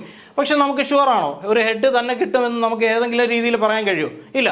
ഒരു ടെയിൽ തന്നെയാണ് കിട്ടുന്നതെന്ന് നമുക്ക് പറയാൻ കഴിയില്ല. അപ്പോൾ അവിടെ കിട്ടുന്നത് ഒരു ഹെഡോ അല്ലെങ്കിൽ ഒരു ടെയിലോ ആയിരിക്കും. അപ്പോൾ അതിന് നമുക്ക് എന്ത് അറിയാം? ക്ലിയർ ആയിട്ടുള്ള റിസൾട്ടുകൾ അവിടെ ഏതായിരിക്കും എന്നുള്ളത് നമുക്ക് അറിയില്ല. പക്ഷേ എന്താണ് അവിടുത്തെ ഔട്ട്കംസ് ഏതൊക്കെ ആയിരിക്കും എന്നുള്ളത് നമുക്കറിയാം. ഉദാഹരണം, ഒരു ഡൈസ് റോൾ ചെയ്യാണ്. ഒരു ഡൈസ് റോൾ ചെയ്ത് കഴിഞ്ഞാൽ അവിടെ ഉണ്ടാകുന്ന പ്രത്യേകത എന്ന് പറയുന്നത് എന്താണ്? 6 ഫേസസ് ആണുള്ളത്. അതിലേത് വേണോ നമുക്ക് എന്ത് ചെയ്യാം? കിട്ടാം എന്നുള്ളതാണ്. ഓക്കെ, അപ്പോൾ അവിടെ ഉണ്ടാകുന്ന റാൻഡം എക്സ്പെരിമെന്റ് എന്ന് പറയുന്നത് എന്താണ്? ഡൈസ് റോൾ ചെയ്യുകയാണ്. അപ്പോൾ അതിനകത്ത് വരുന്ന 6 എണ്ണമാണെന്ന് നമുക്കറിയാം. അതിൽ കിട്ടുന്നത് ഏതാണെന്ന് നമുക്കറിയില്ല. അതുകൊണ്ടാണ് നമ്മൾ എന്ത് ചെയ്യുന്നത്? റാൻഡം എക്സ്പെരിമെന്റ് എന്ന് പറയുന്നത്. ഓക്കെ, അടുത്ത ഇവന്റ്. ഇനി എന്താണ് ഇവന്റ് എന്ന് പറയുമ്പോഴത്തേക്ക് അതിന് ഇംഗ്ലീഷിൽ നമ്മൾ പറയുന്ന അത്രയും അർത്ഥം മാത്രമേ ഉള്ളൂ. ഒരു കേസ് എടുക്കുന്നു. ഏതൊരു കേസ്? ഒരു കോയിൻ ടോസ് ചെയ്യുന്നു, അല്ലെങ്കിൽ ഒരു ഡൈസ് റോൾ ചെയ്യുന്നു, അല്ലെങ്കിൽ ഒരു കാർഡ് സെലക്ട് ചെയ്യുന്നു. ഇതൊക്കെ തന്നെയാണ് അതിൻ്റെ അകത്ത് വരുന്ന ഒരു ഇവന്റ് എന്ന് പറയുന്നത്. ഒരു single outcome. It is A single outcome of an experiment. ഒരു എക്സ്പെരിമെന്റിന്റെ ഒരു സിംഗിൾ ഔട്ട്കം മാത്രമാണ്. ഇനി എന്താണ് എക്സ്പെരിമെന്റ് എന്ന് വെച്ച് കഴിഞ്ഞാൽ അത് വീണ്ടും നമ്മൾ ചെയ്ത് വരുമ്പോഴത്തേക്കാണ് അതിൻ്റെ അകത്ത് എക്സ്പെരിമെന്റ് എന്ന് പറയുന്നത്. ഇവന്റ് എന്ന് പറഞ്ഞാൽ ഒറ്റ ഔട്ട്കം മാത്രമേ എന്ത് ചെയ്യുന്നുള്ളൂ, അതിനകത്ത് വരുന്നുള്ളൂ എന്നുള്ളത് മനസ്സിലാക്കുക. ഓക്കെ, ഇനി എന്താണ് സാമ്പിൾ സ്പേസസ് എന്നുള്ളതാണ്. സാമ്പിൾ സ്പേസസ് എന്ന് പറഞ്ഞു കഴിഞ്ഞാൽ നമുക്ക് കിട്ടുന്ന റിസൾട്ടുകളെല്ലാം കൂടെ ചേർത്ത് വയ്ക്കുമ്പോഴത്തേക്കും നമുക്ക് എന്തെന്ന് പറയാം? സാമ്പിൾ സ്പേസസ് എന്ന് പറയും. അതായത് ഒരു കോയിൻ ടോസ് ചെയ്ത് കഴിഞ്ഞാൽ നമുക്ക് കിട്ടുന്നത് ഹെഡ്, ടെയില് എന്നുള്ളത് മാത്രമാണ്. ഒരു കോയിൻ ടോസ് ചെയ്യുമ്പോഴത്തേക്കും നമുക്ക് കിട്ടുന്നത് ഹെഡ്, ടെയിലാണ്. അതേപോലെ തന്നെ നമുക്ക് കിട്ടുന്നത് ഒരു ഡൈസ് റോൾ ചെയ്യുമ്പോഴത്തേക്കാണെങ്കിൽ നമുക്ക് കിട്ടുന്നത് 1, 2, 3, 4, 5, 6 എന്നുള്ളതാണ്. ഓക്കെ, അപ്പോൾ ഇതാണ് അതിൻ്റെ സാമ്പിൾ സ്പേസ് എന്ന് പറയുന്നത്. അപ്പോൾ ഇതിനകത്ത് വേറെ വലുതായിട്ട് നമുക്കൊരു കാര്യം പഠിക്കാനില്ല. ഇനി എന്താണ് സാമ്പിൾ പോയിന്റ് എന്ന് ചോദിച്ചു കഴിഞ്ഞാൽ ഇതിനകത്ത് ഒരു മെമ്പറിനെയാണ് നമ്മൾ സാമ്പിൾ പോയിന്റ് എന്ന് പറയുന്നത്. Sample point. ഓക്കെ, ഇപ്പോൾ 1 എന്ന് പറയുന്ന ഒരു മെമ്പറിനെ നമ്മൾ എന്തെന്ന് പറയും? സാമ്പിൾ പോയിന്റ് എന്നുള്ളത് നമ്മൾ പറയും. കാരണം ഇതിലുള്ള ഓരോ ആൾക്കാരും എല്ലാവരെയും കൂടെ ചേർത്ത് നമുക്ക് എന്തെന്ന് പറയാം? സാമ്പിൾ സ്പേസസ് എന്ന് പറയാം. അതേപോലെ തന്നെ ഇതിലുള്ള ഒരു ആളിനെ നമ്മൾ എന്തെന്ന് പറയും? സാമ്പിൾ പോയിന്റ് എന്ന് പറയും. അത് തന്നെയാണ് ഇവിടെയും കൊടുത്തിരിക്കുന്നത്. It is one of the possible result. അവിടെ ഉണ്ടാവാൻ സാധ്യതയുള്ള ഒരു റിസൾട്ടിനെയാണ് ഏതെന്ന് പറയുന്നത്? സാമ്പിൾ പോയിന്റ് എന്ന് പറയുന്നത്. അപ്പോൾ നമ്മളൊരു കാർഡ് എടുക്കുകയാണെങ്കിൽ അതിലൊരു ഹേർട്ട് കിട്ടാനുള്ള സാധ്യത എന്ത്? ഹേർട്ട് എന്ന് പറയുന്നത് അതിനകത്തൊരു സാമ്പിൾ പോയിന്റ് ആണ്. അതേപോലെ തന്നെ ക്യൂന് കിട്ടാനുള്ള സാധ്യത എന്ത്? അതൊരു എന്താണ്? അതിനകത്തുള്ളൊരു സാമ്പിൾ പോയിന്റ് ആണ്. അപ്പോൾ സാമ്പിൾ പോയിന്റ് എന്ന് പറഞ്ഞാൽ ഇതിൻ്റെ അകത്ത് വരുന്ന ഒരു മെമ്പറിനെ മാത്രം പറയുന്ന പേരാണ് സാമ്പിൾ പോയിന്റ് എന്ന് പറയുന്നത്. ഔട്ട്കം എന്ന് പറഞ്ഞു കഴിഞ്ഞാൽ എന്താണ്? Possible result of A trial. ഒരു എക്സ്പെരിമെന്റ് നടക്കുകയാണ്, അതിനകത്ത് കിട്ടാൻ സാധ്യതയുള്ള ഒരു ഔട്ട്കം എന്താണ് എന്നുള്ളത് മാത്രമേ ഉള്ളൂ. അതായത് ടെയിൽ. ഇവിടെ നമ്മൾ പറഞ്ഞ tail is the possible outcome when we toss a coin. അപ്പോൾ കോയിൻ ടോസ് ചെയ്യുന്ന കേസ് നമ്മൾ ഒരുപാട് തവണ പറഞ്ഞു. കാരണം നമ്മൾ പറയുന്ന കാര്യം എന്തെന്ന് വെച്ച് കഴിഞ്ഞാൽ ഇതിനകത്ത് വരുന്ന പ്രധാനപ്പെട്ട എക്സാമ്പിൾ എന്ന് പറയുന്നത് ഒരു കോയിൻ ടോസ് ചെയ്യുക, അല്ലെങ്കിൽ ഒരു കാർഡ് എടുക്കുക, അല്ലെങ്കിൽ ഒരു ഡൈയുടെ കാര്യം. ഇതൊക്കെ തന്നെയാണ് ഇതിനകത്ത് വരുന്ന എക്സാമ്പിളുകൾ എന്ന് പറയുന്നത്. അല്ലെങ്കിൽ ചെറിയ എന്ത് ചെയ്യുക, ഒരു പെട്ടിക്കകത്ത് കുറച്ച് മുത്തുകൾ വയ്ക്കുന്നു, അല്ലെങ്കിൽ ഒരു ബോളുകൾ വയ്ക്കുന്നു, അതിനകത്ത് കുറച്ച് കാര്യങ്ങൾ എടുക്കുന്നു. ഇതൊക്കെ തന്നെയാണ് ഇതിനകത്തുള്ള എക്സാമ്പിളുകൾ എന്ന് പറയുന്നത്. ഒരുപാട് കാര്യങ്ങളൊന്നും ഇതിനകത്ത് എക്സാമ്പിളായിട്ട് നമുക്ക് പറയാനില്ല.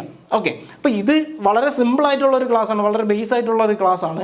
ഇത് വളരെ വ്യക്തമായിട്ട് മനസ്സിലാക്കിയാൽ മാത്രമേ നമുക്ക് എന്ത് ചെയ്യാൻ പറ്റുള്ളൂ, വലിയ രീതിയിലുള്ള അതായത് +1 +2 ലെവലിലേക്ക് നമുക്ക് എന്ത് ചെയ്യാൻ പറ്റുള്ളൂ, അതിൻ്റെ ഒരു പീക്ക് പോയിന്റിലേക്ക് നമുക്ക് എത്താൻ സാധിക്കുകയുള്ളൂ. അപ്പോൾ കഴിഞ്ഞ തവണ ഇതിൽ നിന്നൊരു ചോദ്യം ഉണ്ടായിരുന്നു. ഓക്കെ, അപ്പോൾ ഇവിടെ ശ്രദ്ധിക്കുക, ഔട്ട്കം എന്ന് പറയുന്നത് എന്താണ്, ട്രയൽ അല്ലെങ്കിൽ എക്സ്പെരിമെൻ്റ്. ഒരു ട്രയലോ എക്സ്പെരിമെൻറ്റോ നടക്കുമ്പോഴത്തേക്ക് അവിടെ കിട്ടാൻ സാധ്യതയുള്ള ഒരു റിസൾട്ട് എന്താണോ അത് തന്നെയാണ് ഔട്ട്കം എന്ന് പറയുന്നത്. ഹെഡ് ഒരു ഔട്ട്കം ആണ്, അതേപോലെ തന്നെ ടെയിൽ എന്ന് പറയുന്നത് ഒരു ഔട്ട്കം ആണ്, അതേപോലെ തന്നെ ഡൈസിൻ്റെ കേസ് ക്യൂൺ എന്ന് പറയുന്നത് ഒരു ഔട്ട്കം ആണ്, കിങ് എന്ന് പറയുന്നത് ഔട്ട്കം ആണ്. ഡൈസിൻ്റെ കേസ് പറയുമ്പോഴത്തേക്ക് നമുക്ക് ഏത് പറയാം, നമുക്ക് ഈ 1 2 3 4 തുടങ്ങിയ സംഖ്യകൾ എന്താണ്, അതിൻ്റെ ഔട്ട്കം ആണ് എന്നുള്ളത് പറയാം. ഓക്കെ, ഇനി എന്താണ് കോംപ്ലിമെൻ്ററി ഇവൻറ്റ് എന്നുള്ളതാണ്. വളരെ ഇമ്പോർട്ടൻ്റ് ആയിട്ടുള്ള ഒരു ടോപ്പിക്കാണ്. പ്രോബിലിറ്റി കേസ് പറയുമ്പോഴത്തേക്ക് വളരെ ഇമ്പോർട്ടൻ്റ് ആയിട്ടുള്ള ഒരു ടോപ്പിക്കാണ്. A non happening event. നമ്മൾ ഇത്രയും നേരം പറഞ്ഞത് എന്താണ്, ഒരു ഡൈസ് റോൾ ചെയ്ത് കഴിഞ്ഞാൽ നമുക്ക് കിട്ടുന്ന സംഖ്യ ഒരു 5 കിട്ടാൻ സാധ്യത എത്രയാണ് എന്ന് നമ്മളടുത്ത് ചോദിച്ചു കഴിഞ്ഞാൽ ഒരു ക്വസ്റ്റ്യൻ നോക്കാം. ഒരു ഡൈസ് റോൾ ചെയ്യാണ്, ഒരു ഡൈസ് റോൾ ചെയ്ത് കഴിഞ്ഞാൽ അവിടെ വരുന്ന ടോട്ടൽ ഔട്ട്കം എന്ന് പറയുന്നത് 1 2 3 4 5 6 എന്നുള്ളതാണ്. അതായത് അവിടെ ടോട്ടൽ എത്ര എണ്ണം വരും, 6 എന്നുള്ള സംഖ്യയാണ് അവിടെ വരുന്നത്. ഇനി അതിനകത്ത് നമുക്ക് 5 കിട്ടാനുള്ള സാധ്യത, പ്രോബിലിറ്റി ഓഫ് ഗെറ്റിംഗ് 5 എന്നുള്ളത് ചോദിച്ചു കഴിഞ്ഞാൽ നമുക്ക് എന്തെന്ന് പറയാം, പ്രോബിലിറ്റി ഓഫ് ഗെറ്റിംഗ് 5 എന്ന് പറയുന്നത് ടോട്ടൽ അവിടെ വരുന്നത് 6 ആണ്. അതിൽ എത്ര 5കളാണ് അതിനകത്ത് വരുന്നതെന്ന് വെച്ച് കഴിഞ്ഞാൽ ഒരു 5 വരുന്നത്. പ്രോബിലിറ്റി ഓഫ് ഗെറ്റിംഗ് 5 എന്ന് പറയുന്നത് 1 ആണ്. പിടികിട്ടുന്നുണ്ടോ? പ്രോബിലിറ്റി ഓഫ് ഗെറ്റിംഗ് 5 എന്ന് പറയുന്നത് 6ൽ 1. ഇനി ചോദ്യം മാറാണ്, പ്രോബിലിറ്റി ഓഫ് നോട്ട് ഗെറ്റിംഗ് 5 കിട്ടാതിരിക്കാനുള്ള സാധ്യത എന്താണ്? പ്രോബിലിറ്റി ഓഫ് ഗെറ്റിംഗ് 5 പറഞ്ഞു, പ്രോബിലിറ്റി ഓഫ് നോട്ട് ഗെറ്റിംഗ് 5 പറയുന്നു. അത് പ്രോബിലിറ്റി ഓഫ് ഗെറ്റിംഗ് നോട്ട് 5 എന്നുള്ളതാണ് ഒരു കോംപ്ലിമെൻ്ററി ഇവൻ്റ് ആയിട്ട് നമ്മൾ പറയുന്നത്. അതായത് നടക്കാൻ സാധ്യതയില്ലാത്ത ഇന്ന സാധനം സംഭവിച്ചു, ഒരു കാര്യം സംഭവിച്ചു, ഇനി ആ കാര്യം സംഭവിക്കാതിരിക്കാനുള്ള സാധ്യത എന്ത് എന്നുള്ളത് നമ്മൾ കാൽക്കുലേറ്റ് ചെയ്യുകയാണ് ഇവിടെ ചെയ്യുന്ന കാര്യം, കോംപ്ലിമെൻ്ററിയിൽ നമ്മൾ ചെയ്യുന്ന കാര്യം എന്ന് പറയുന്നത്. അപ്പോൾ കോംപ്ലിമെൻ്ററി എന്ന് പറയുന്നത് നമുക്ക് എപ്പോഴും മാർക്ക് ചെയ്യുന്നത് ഇങ്ങനെയാണ്. P of A എന്ന് പറഞ്ഞു കഴിഞ്ഞാൽ പ്രോബിലിറ്റി ഓഫ് ആൻ ഇവൻ്റ് എന്നുള്ളതാണ്. ഇനി P of A' എന്ന് പറഞ്ഞു കഴിഞ്ഞാൽ അതിനെയാണ് നമ്മൾ കോംപ്ലിമെൻ്ററി എന്ന് പറയുന്നത്. ചില സമയങ്ങളിൽ P of A ബാർ എന്നും എഴുതാറുണ്ട്, അതേപോലെ തന്നെ P of നോട്ട് A എന്നും എന്ത് ചെയ്യാറുണ്ട്, ഇതിനെ രേഖപ്പെടുത്താറുണ്ട്. അപ്പോൾ ഈ 3 കാര്യങ്ങൾ ശ്രദ്ധിക്കുക. ക്വസ്റ്റ്യൻ പേപ്പറിൽ ഏതാണെന്നൊന്നും നമുക്കറിയില്ല. P of A കോംപ്ലിമെൻ്റ് എന്നോ A ബാർ എന്നോ A നോട്ട് A എന്നോ എന്ത് ചെയ്യാം, അതിലേക്ക് വരാവുന്നതാണ്. ഇനി ഇതിനകത്ത് പഠിക്കേണ്ട പ്രധാനപ്പെട്ട എക്സാമ്പിളുകളുണ്ട്. ഒരു 3 ഇക്വേഷൻസ് നമുക്ക് വരുന്നുണ്ട്. അതായത് ശ്രദ്ധിക്കുക, P of A എന്ന് പറഞ്ഞു കഴിഞ്ഞാൽ പ്രോബിലിറ്റി ഓഫ് ഗെറ്റിംഗ് A എന്നുള്ളതാണ്. ഇനി അതേപോലെ തന്നെ P of A കോംപ്ലിമെൻറ്റ് അതായത് നോട്ട് ഗെറ്റിംഗ് ആൻ A, ഇത് രണ്ടും കൂടെ കൂട്ടുമ്പോഴത്തേക്കും നമുക്ക് എത്രയായിരിക്കും കിട്ടുന്നത്, 1 ആയിരിക്കും കിട്ടുന്നത്. വളരെ ഇമ്പോർട്ടൻ്റ് ആയിട്ടുള്ളൊരു ഇക്വേഷനാണ് ഈ പറയുന്നത്. P of A എന്ന് പറയുന്നത് പ്രോബിലിറ്റി ഓഫ് ഗെറ്റിംഗ് A എന്നുള്ളതാണ്. ഒരു ഇവൻറ്റ് നടക്കുമ്പോഴത്തേക്ക് അത് കിട്ടാനുള്ള സാധ്യത എന്തെന്നുള്ളതാണ്. ഇനി അത് കിട്ടാതിരിക്കാനുള്ള സാധ്യതയും കൂടെ കൂട്ടുമ്പോഴത്തേക്ക് എത്രയായിരിക്കും, 1 ആയിരിക്കും. ഓക്കെ, അതായത് നമ്മൾ പറഞ്ഞ കോയിൻ ടോസ് ചെയ്യുന്ന കേസ് പറഞ്ഞു കഴിഞ്ഞാൽ 1/2 ആണ് പ്രോബിലിറ്റി എന്ന് നമ്മൾ പറഞ്ഞു കഴിഞ്ഞു. ഇനി ആ 1/2 തന്നെയാണ്, ഇനി ഒരു ഹെഡ് കിട്ടാനുള്ള സാധ്യതയാണ് 1/2 പ്രോബിലിറ്റി പറഞ്ഞത്. ഇനി ആ ഹെഡ് കിട്ടാതിരിക്കാനുള്ള സാധ്യത എന്ന് പറഞ്ഞു കഴിഞ്ഞാൽ അവിടെ ടെയിലാണ് സംഭവിക്കുന്നത്, അവിടത്തെയും പ്രോബിലിറ്റി എത്ര തന്നെയാണ്, നോട്ട് ഗെറ്റിംഗ് A എന്ന് പറയുന്നതും എത്ര തന്നെയാണ്, 1/2 എന്നുള്ളത് തന്നെയാണ്. പിടികിട്ടി കാണുമെന്ന് വിശ്വസിക്കുന്നു. അപ്പോൾ P of A തന്നിരുന്നാൽ എന്ത് ചെയ്യണേ, P of A തന്നിരുന്നാൽ P of A compliment കണ്ടുപിടിക്കാൻ പറഞ്ഞു കഴിഞ്ഞാൽ നമ്മൾ എന്തെന്ന് പറയും, 1 - P of A എന്ന് പറയും. 1 - P of A. ഇങ്ങനെയും ചോദ്യം വരാം. ഇതിനൊരു പ്രോബിലിറ്റി തന്നതിന് ശേഷം നമുക്ക് എന്ത് ചെയ്യാൻ പറയാം, P of A compliment, P of A തന്നതിന് ശേഷം P of A കോംപ്ലിമെൻ്റ് കണ്ടുപിടിക്കാനും ചോദിക്കാവുന്നതാണ്. ഇനി P of A കോംപ്ലിമെൻ്റ് തന്നിട്ട് P of A കാണാൻ പറഞ്ഞു കഴിഞ്ഞാൽ നമുക്ക് എന്ത് ചെയ്യാം, P of A is equal to 1 - P of A compliment. 1 - P of A compliment. അപ്പോൾ ഇത് മൂന്നും വളരെ ഇമ്പോർട്ടൻ്റ് ആയിട്ടുള്ള ക്വസ്റ്റ്യൻ ആണ്. വളരെ ഇമ്പോർട്ടൻ്റ് മാർക്ക് ചെയ്ത് വയ്ക്കുക. ഓക്കെ, അപ്പോൾ നമ്മൾ പറഞ്ഞ കാര്യം ഒരിക്കൽ കൂടെ പറയാണ്, P of A plus P of A compliment എന്ന് പറയുന്നത് 1 ആണ്. P of A കോംപ്ലിമെൻ്റ് കണ്ടുപിടിക്കാൻ വേണ്ടിയിട്ട് 1 - P of A എന്ന് പറഞ്ഞു. P of A കണ്ടുപിടിക്കാൻ വേണ്ടിയിട്ട് നമുക്ക് എന്ത് ചെയ്യാം, 1 - P of A കോംപ്ലിമെൻ്റ് ചെയ്യാവുന്നതാണ്. ഓക്കെ, ഇവിടെ ചെയ്തത് വേറെ ഒന്നുമല്ല, ഇവിടെ പ്ലസ് ചെയ്തിരിക്കുന്ന സാധനം ഈ സൈഡിലേക്ക് വന്ന് എന്ത് ചെയ്തു, മൈനസ് ചെയ്തു, അത്രേ ഉള്ളൂ. ഇവിടെ ചെയ്തിരിക്കുന്ന പ്രോസസ്സ് എന്ന് പറയുന്നത് ഇതിൻ്റെ സൈൻ ഇവിടെ പ്ലസ് ആണ്, അത് ഈ സൈഡിലേക്ക് സമത്തിനിപ്പുറത്തേക്ക് വരുമ്പോഴത്തേക്ക് മൈനസ് ആവും. എങ്ങനെയാണെന്ന് അറിയാം എന്ന് വിശ്വസിക്കുന്നു. അതായത് സമത്തിനിപ്പുറത്ത് പോസിറ്റീവ് ആയിരിക്കുന്ന സാധനം സമത്തിനപ്പുറത്ത് പോയി നെഗറ്റീവും, സമത്തിനിപ്പുറത്ത് നെഗറ്റീവ് ആയിരിക്കുന്നത് അപ്പുറത്ത് പോയി പോസിറ്റീവും, ഇവിടെ മൾട്ടിപ്ലൈ ചെയ്തിരിക്കുന്നത് അപ്പുറത്ത് പോയി ഡിവിഷനായും, ഇവിടെ ഡിവൈഡ് ചെയ്തിരിക്കുന്നത് അപ്പുറത്ത് പോയി മൾട്ടിപ്ലിക്കേഷനായും, അതേപോലെ തന്നെ സ്ക്വയർ ചെയ്തിരിക്കുന്ന സാധനം അപ്പുറത്ത് പോയി റൂട്ടായും എന്ത് ചെയ്യും, അറിയപ്പെടും. ഓക്കെ, ചെയ്യപ്പെടും. അപ്പോൾ ഇതാണ് നമ്മൾ ഏറ്റവും കൂടുതൽ ഇമ്പോർട്ടൻ്റ് ആയിട്ട് നമ്മൾ പഠിക്കേണ്ട സാധനം. P of A plus P of A compliment എന്ന് പറയുന്നത് ഒന്നാണ് എന്നുള്ളതാണ്. ഓക്കെ, അപ്പോൾ നമ്മൾ രണ്ട് ഇക്വേഷനാണ് പഠിച്ചത്. Probability of getting an event A എന്ന് പറഞ്ഞാൽ, അതായത് പി ഓഫ് എ കണ്ടുപിടിക്കാൻ വേണ്ടി നമ്മൾ എന്ത് പറഞ്ഞു, number of favourable outcome divided by total number of outcome, അതേപോലെ തന്നെ ഫേവറബിൾ ഔട്ട്കം. ഇനി ഇവിടെ പറഞ്ഞത് എന്താണ്, P of A plus P of not A എന്ന് പറയുന്നത് എത്രയാണ്, ഒന്നാണ് എന്നുള്ളത് നമ്മൾ പറഞ്ഞു കഴിഞ്ഞു. ഓക്കെ, അടുത്ത സ്ലൈഡിലേക്ക് പോവാം. ഇനി ഒരു ഇമ്പോസിബിൾ ഇവന്റ് എന്താണെന്നുള്ളതാണ് നോക്കാൻ പോകുന്നത്. ഒരു ഇമ്പോസിബിൾ ഇവന്റ് കനോട്ട് ഹാപ്പൻ, ഒരു ഇവന്റ് നടക്കാനേ സാധ്യതയില്ല എന്നുള്ളതാണ് ഇമ്പോസിബിൾ ഇവന്റ് കൊണ്ട് ഉദ്ദേശിക്കുന്നത്. അതായത് നമുക്ക് എന്ത് പറയാം, ഒരു ഹെഡും കിട്ടില്ല, ഒരു ടെയിലും കിട്ടില്ല എന്ന് പറയുന്ന ഒരു സാധ്യത പറയുന്നില്ലേ, അതാണ് ഇമ്പോസിബിൾ ഇവന്റ് എന്ന് പറയുന്നത്. ഇപ്പം മഴയും വെയിലും സംഭവിക്കാൻ സാധ്യതയില്ല എന്ന് പറയുന്നത് ഇമ്പോസിബിൾ ഇവന്റ് ആണ്. അതേപോലെ തന്നെ നമ്മൾ ഇത്രയും പഠിച്ചിട്ടും ഒരു എക്സാം ക്രാക്ക് ചെയ്യാൻ പറ്റില്ല എന്ന് പറയുന്നത് ഒരു ഇമ്പോസിബിൾ ഇവന്റ് ആണ്. അതായത് അവിടെ നടക്കാൻ സാധ്യതയുള്ള പ്രോബിലിറ്റി എന്ന് പറയുന്നത് എപ്പോഴും എത്രയായിരിക്കും, 0 ആയിരിക്കും. മാക്സിമം, അതായത് ലൈക്ലി സെർട്ടൈൻ ആയിട്ടുള്ള ഒരു ഇവന്റ് ആണെങ്കിൽ അവിടെ സംഭവിക്കുന്ന പ്രോബിലിറ്റി എത്രയായിരിക്കും, 1 ആയിരിക്കും.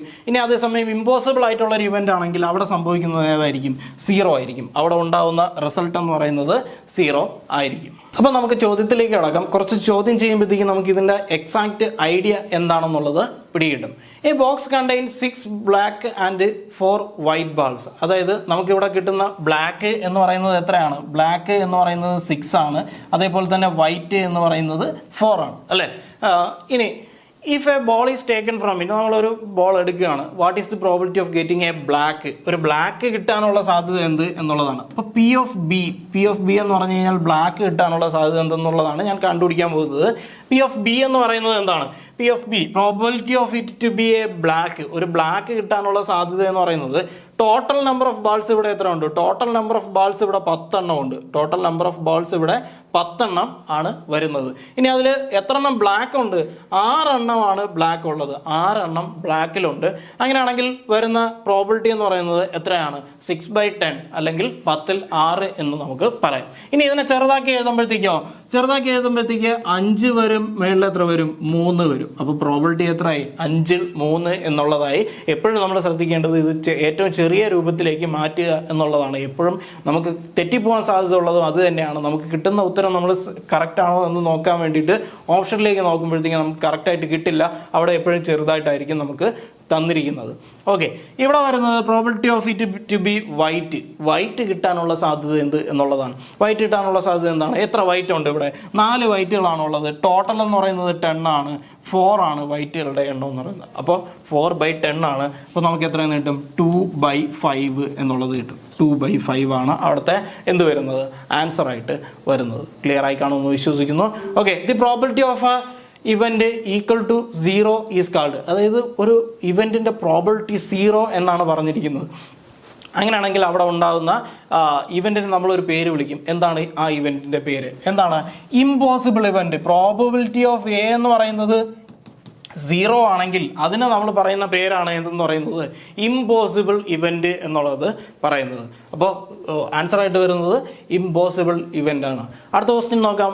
1 is asked to say a 2 digit number, 2 digit വരുന്ന ഒരു സംഖ്യ പറയാൻ ആവശ്യപ്പെടുകയാണ്. അപ്പോൾ what is the probability of being a perfect square, ഒരു പെർഫെക്റ്റ് സ്ക്വയർ കിട്ടാനുള്ള സാധ്യത എന്താണ് എന്നുള്ളതാണ്. അപ്പോൾ നമ്മളിവിടെ ആദ്യം ശ്രദ്ധിക്കേണ്ട കാര്യം എന്ന് പറഞ്ഞു കഴിഞ്ഞാൽ 2 ഡിജിറ്റ് നമ്പറാണ് നമ്മുടെ ടോട്ടൽ ഔട്ട്കം എന്ന് പറയുന്നത്. അപ്പോൾ 10 മുതൽ 90 വരെ വരുന്ന, 10 മുതൽ 99 വരെ വരുന്ന സംഖ്യകൾ ഏതൊക്കെയാണെന്ന് നമ്മൾ ആദ്യം കാൽക്കുലേറ്റ് ചെയ്യുക. അത് മൊത്തം എത്ര എണ്ണം കാണും, 90 ആയിരിക്കും ഉണ്ടായിരിക്കുക. അപ്പോൾ total number of 2 digit numbers എന്ന് പറയുന്നത് എത്രയാണ്, 90 ആണ്. ടോട്ടൽ നമ്പേഴ്സ് 2 ഡിജിറ്റ് നമ്പേഴ്സ് എന്ന് പറയുന്നത് 90 ആണ്. ഇനി അതിൽ വരുന്ന പെർഫെക്റ്റ് സ്ക്വയറുകൾ എന്ന് പറഞ്ഞു കഴിഞ്ഞാൽ 2ന്റെ സ്ക്വയർ 4 ആണ്, അതേപോലെ തന്നെ 3ന്റെ സ്ക്വയർ 9 ആണ്. അപ്പോൾ 4ഉം 9ഉം തുടങ്ങിയ സംഖ്യകളാണ് പെർഫെക്റ്റ് സ്ക്വയർ എന്ന് പറയുന്നത്. അപ്പോൾ ഇവിടെ വരുന്ന പെർഫെക്റ്റ് സ്ക്വയറുകൾ ഏതൊക്കെയായിരിക്കും, എന്തുകൊണ്ട് ഇവിടെ 2ഉം അല്ലെങ്കിൽ 4ഉം 9ഉം എന്ന് എഴുതിയില്ല. 4, 9 എഴുതാത്തതിൻ്റെ കാര്യം എന്ന് പറയുന്നത് അത് 2 ഡിജിറ്റ് അല്ലാത്തത് കൊണ്ട് തന്നെയാണ്. അപ്പോൾ ഇവിടെ വരുമ്പോഴത്തേക്ക് 2 ഡിജിറ്റിൽ സ്റ്റാർട്ട് ചെയ്യുന്ന ഒരു പെർഫെക്റ്റ് സ്ക്വയർ ആണ് 16, 25, 36, 49, 64, 81, അടുത്ത വരുന്നത് ഏതാണ്? 10ന്റെ സ്ക്വയർ ആയിട്ടുള്ള 100 അത് 3 ഡിജിറ്റ് ആയിപ്പോയി. അപ്പോൾ നമുക്ക് എത്ര മതി? ഇത്ര മാത്രം മതി. അത് എത്ര എണ്ണം ഉണ്ടായിരിക്കും? 1 2 3 4 5 6 മൊത്തം 6 എണ്ണം ഉണ്ട്. അപ്പോൾ ഇവിടുത്തെ ആൻസർ എങ്ങനെ എഴുതും? ടോട്ടൽ നമ്പർ ഓഫ് ഔട്ട്കം എത്രയായിരുന്നു? 90 ആയിരുന്നു. ടോട്ടൽ നമ്പർ ഓഫ് ഔട്ട്കം എത്രയാണ്? 90 ആണ്. അതിൽ നമുക്ക് പോസിബിൾ ആയിട്ടുള്ള ഔട്ട്കം അല്ലെങ്കിൽ നമുക്ക് കിട്ടേണ്ടത് ഏതായിരുന്നു? 1 2 3 4 5 6 6 നമുക്ക് കിട്ടേണ്ടിയിരുന്നത്. ഓക്കെ, അപ്പോൾ 90-ൽ 6 എന്ന് നമുക്ക് കിട്ടി. അപ്പോൾ 90-ൽ 6 ആണെങ്കിൽ അതിനെ എന്ത് ചെയ്യുക? ചെറുതാക്കി എഴുതുക. ചെറുതാക്കി എഴുതുമ്പോഴത്തേക്കും നമുക്ക് എത്രയെന്ന് വരും? ഇതിനെ 3/45 3/45 എന്നുള്ളത് 1/15 എന്നായിട്ട് മാറും. ആൻസർ എന്ന് പറയുന്നത് എത്രയാണ്? 1/15 എന്നുള്ളതാണ് മനസ്സിലാക്കുക. ഓക്കെ, അടുത്ത ക്വസ്റ്റ്യൻ നോക്കാം. The probability of that cannot exist among the following. ഈ തന്നിരിക്കുന്നതിൽ ഒരു പ്രോബിലിറ്റി അല്ലാത്ത സംഖ്യ ഏത് എന്നുള്ളതാണ്. പ്രോബിലിറ്റി അല്ലാത്തൊരു സംഖ്യ എന്ന് പറഞ്ഞു കഴിഞ്ഞാൽ നമുക്ക് ഏത് പറയാം? നമ്മൾ പറഞ്ഞു പ്രോബിലിറ്റി എപ്പോഴും എവിടെയായിരിക്കും നിൽക്കുന്നത്? 0 less than or equal to P of A less than or equal to 1 എന്നുള്ളത്. അതായത് ആ വാല്യൂ എന്ന് പറയുന്നത് 0-നും 1-നും ഇടയിലായിരിക്കും എന്ന് നമ്മൾ പറഞ്ഞു. അപ്പോൾ ഇവിടെ നമുക്ക് 0-നും 1-നും ഇടയിൽ വരാത്ത സംഖ്യ ഏത്? 2/3 എന്ന് പറയുന്നത് 0-നും 1-നും ഇടയിൽ വരുന്നൊരു സംഖ്യയാണ്. കാരണം അതിനെ ഇനി എന്ത് ചെയ്യാൻ പറ്റില്ല. ഇനി തീർച്ചയായിട്ടും നമ്മൾ അതിനെ ഡിവൈഡ് ചെയ്തെടുക്കുകയാണെങ്കിൽ 0 പോയിന്റ് എന്ന് പറഞ്ഞിട്ടൊരു സംഖ്യ തന്നെ ആയിരിക്കും വരുന്നത്. അത് 0 കഴിഞ്ഞിട്ടുള്ളൊരു സംഖ്യ ആയിരിക്കാം. ഓക്കെ, അടുത്ത ഇവിടെ വരുന്നത് -1.5 ആണ്. -1.5 എന്ന് പറയുന്നത് എന്താണ്? 0ക്ക് മുമ്പിലുള്ള സംഖ്യയാണ്. അതായത് നെഗറ്റീവ് എന്ന് പറയുന്നത് 0ക്ക് മുമ്പിലുള്ള സംഖ്യയാണ്. അതായത് ഇങ്ങോട്ട് പോകുന്ന ഒരു സംഖ്യ ആണ് നെഗറ്റീവ് സംഖ്യകൾ എന്ന് പറയുന്നത്. അപ്പോൾ അതെന്തല്ല, അത് പ്രോബിലിറ്റി ആയിട്ട് വരാൻ സാധ്യതയില്ല. നെഗറ്റീവ് സംഖ്യകൾ എന്ത് ചെയ്യുന്നില്ല, അവിടെ ഒരു പ്രോബിലിറ്റി ആയിട്ട് വരുന്നില്ല. അടുത്ത 15% എന്ന് പറയുന്നത് വരാം, തീർച്ചയായിട്ടും വരാം. ഒരു ഡെസിമൽ ഒരു ഫ്രാക്ഷൻ എടുത്തു കഴിഞ്ഞാൽ അതിനെ നമുക്ക് തീർച്ചയായിട്ടും ഒരു പെർസെൻറ്റേജ് ആക്കി മാറ്റാൻ കഴിയും. അതുകൊണ്ട് പെർസെൻറ്റേജ് എന്ന് പറയുന്നതും അവിടെ ശരിയായിട്ടുള്ള ഉത്തരം തന്നെയാണ്. അതേപോലെ തന്നെ 0.7 എന്ന് പറയുന്നതും എന്താണ്? 0ക്ക് ശേഷമുള്ള ഒരു സംഖ്യ തന്നെയാണ്. 1-നേക്കാളും ചെറിയൊരു സംഖ്യ തന്നെയാണ്. അപ്പോൾ ഈ തന്നിരിക്കുന്നതെല്ലാം എന്ത് തന്നെയാണ്? ശരി തന്നെയാണ്. ഏത് മാത്രമാണ് തെറ്റ്? 1.5 മാത്രമാണ് എന്തായിട്ട് വരുന്നത്? -1.5 മാത്രമാണ് എന്തായിട്ട് വരുന്നത്? തെറ്റായിട്ട് വരുന്നത്. അടുത്ത ചോദ്യം നോക്കാം. P of E, ഒരു ഇവന്റിന്റെ കാര്യമാണ് പറഞ്ഞിരിക്കുന്നത്. P of E തന്നിട്ടുണ്ട്. പ്രോബിലിറ്റി ഓഫ് ഗെറ്റിംഗ് E എന്ന് പറയുന്നത് ഏതാണ്? 0.07 എന്നുള്ളതാണ്. ഇനി what is the probability of getting not E എന്നുള്ളതാണ്. അതായത് P of E കോംപ്ലിമെന്റ് കണ്ടുപിടിക്കാനാണ് പറഞ്ഞിരിക്കുന്നത്. P of E കോംപ്ലിമെന്റ് കണ്ടെത്തുക. എങ്ങനെ കണ്ടുപിടിക്കും? P of E കോംപ്ലിമെന്റ് എങ്ങനെ കണ്ടുപിടിക്കും? P of E തന്നിട്ടുണ്ട്. P of E കോംപ്ലിമെന്റ് ആണ് കണ്ടുപിടിക്കേണ്ടതെങ്കിൽ 1 - P of E കണ്ടുപിടിക്കുക. അപ്പോൾ 1 - P of E എന്ന് പറയുമ്പോൾ എങ്ങനെ കണ്ടുപിടിക്കും? അപ്പോൾ 1 - 0.07 എന്ന് എടുക്കുക. 1 - 0.07. അപ്പോൾ 1-ൽ നിന്ന് എന്ത് ചെയ്യുക? 0.07 കുറയ്ക്കുക. കുറയ്ക്കുമ്പോഴത്തേക്കും നമുക്ക് എത്ര കിട്ടും? 0.93 എന്നുള്ളതായിരിക്കും. ഓക്കെ, ഇപ്പോൾ ക്ലിയർ ആണെന്ന് വിശ്വസിക്കുന്നു. അപ്പോൾ ഈ ഇക്വേഷൻ വളരെ ഇമ്പോർട്ടൻ്റ് ആണ്. ഇത് നോട്ട് ചെയ്ത് വയ്ക്കുക. ഓക്കെ, ഇവിടെ തന്നിരിക്കുന്ന ആൻസർ എന്ന് പറയുന്നത് P of not E എന്നുള്ളതാണ്. P of not E എന്നുള്ളതാണ് തന്നിരിക്കുന്നത്. ഇമ്പോർട്ടൻ്റ് ആണ്. ഓക്കെ, മനസ്സിലാക്കുക. P of 0.93 എന്നുള്ളതാണ്.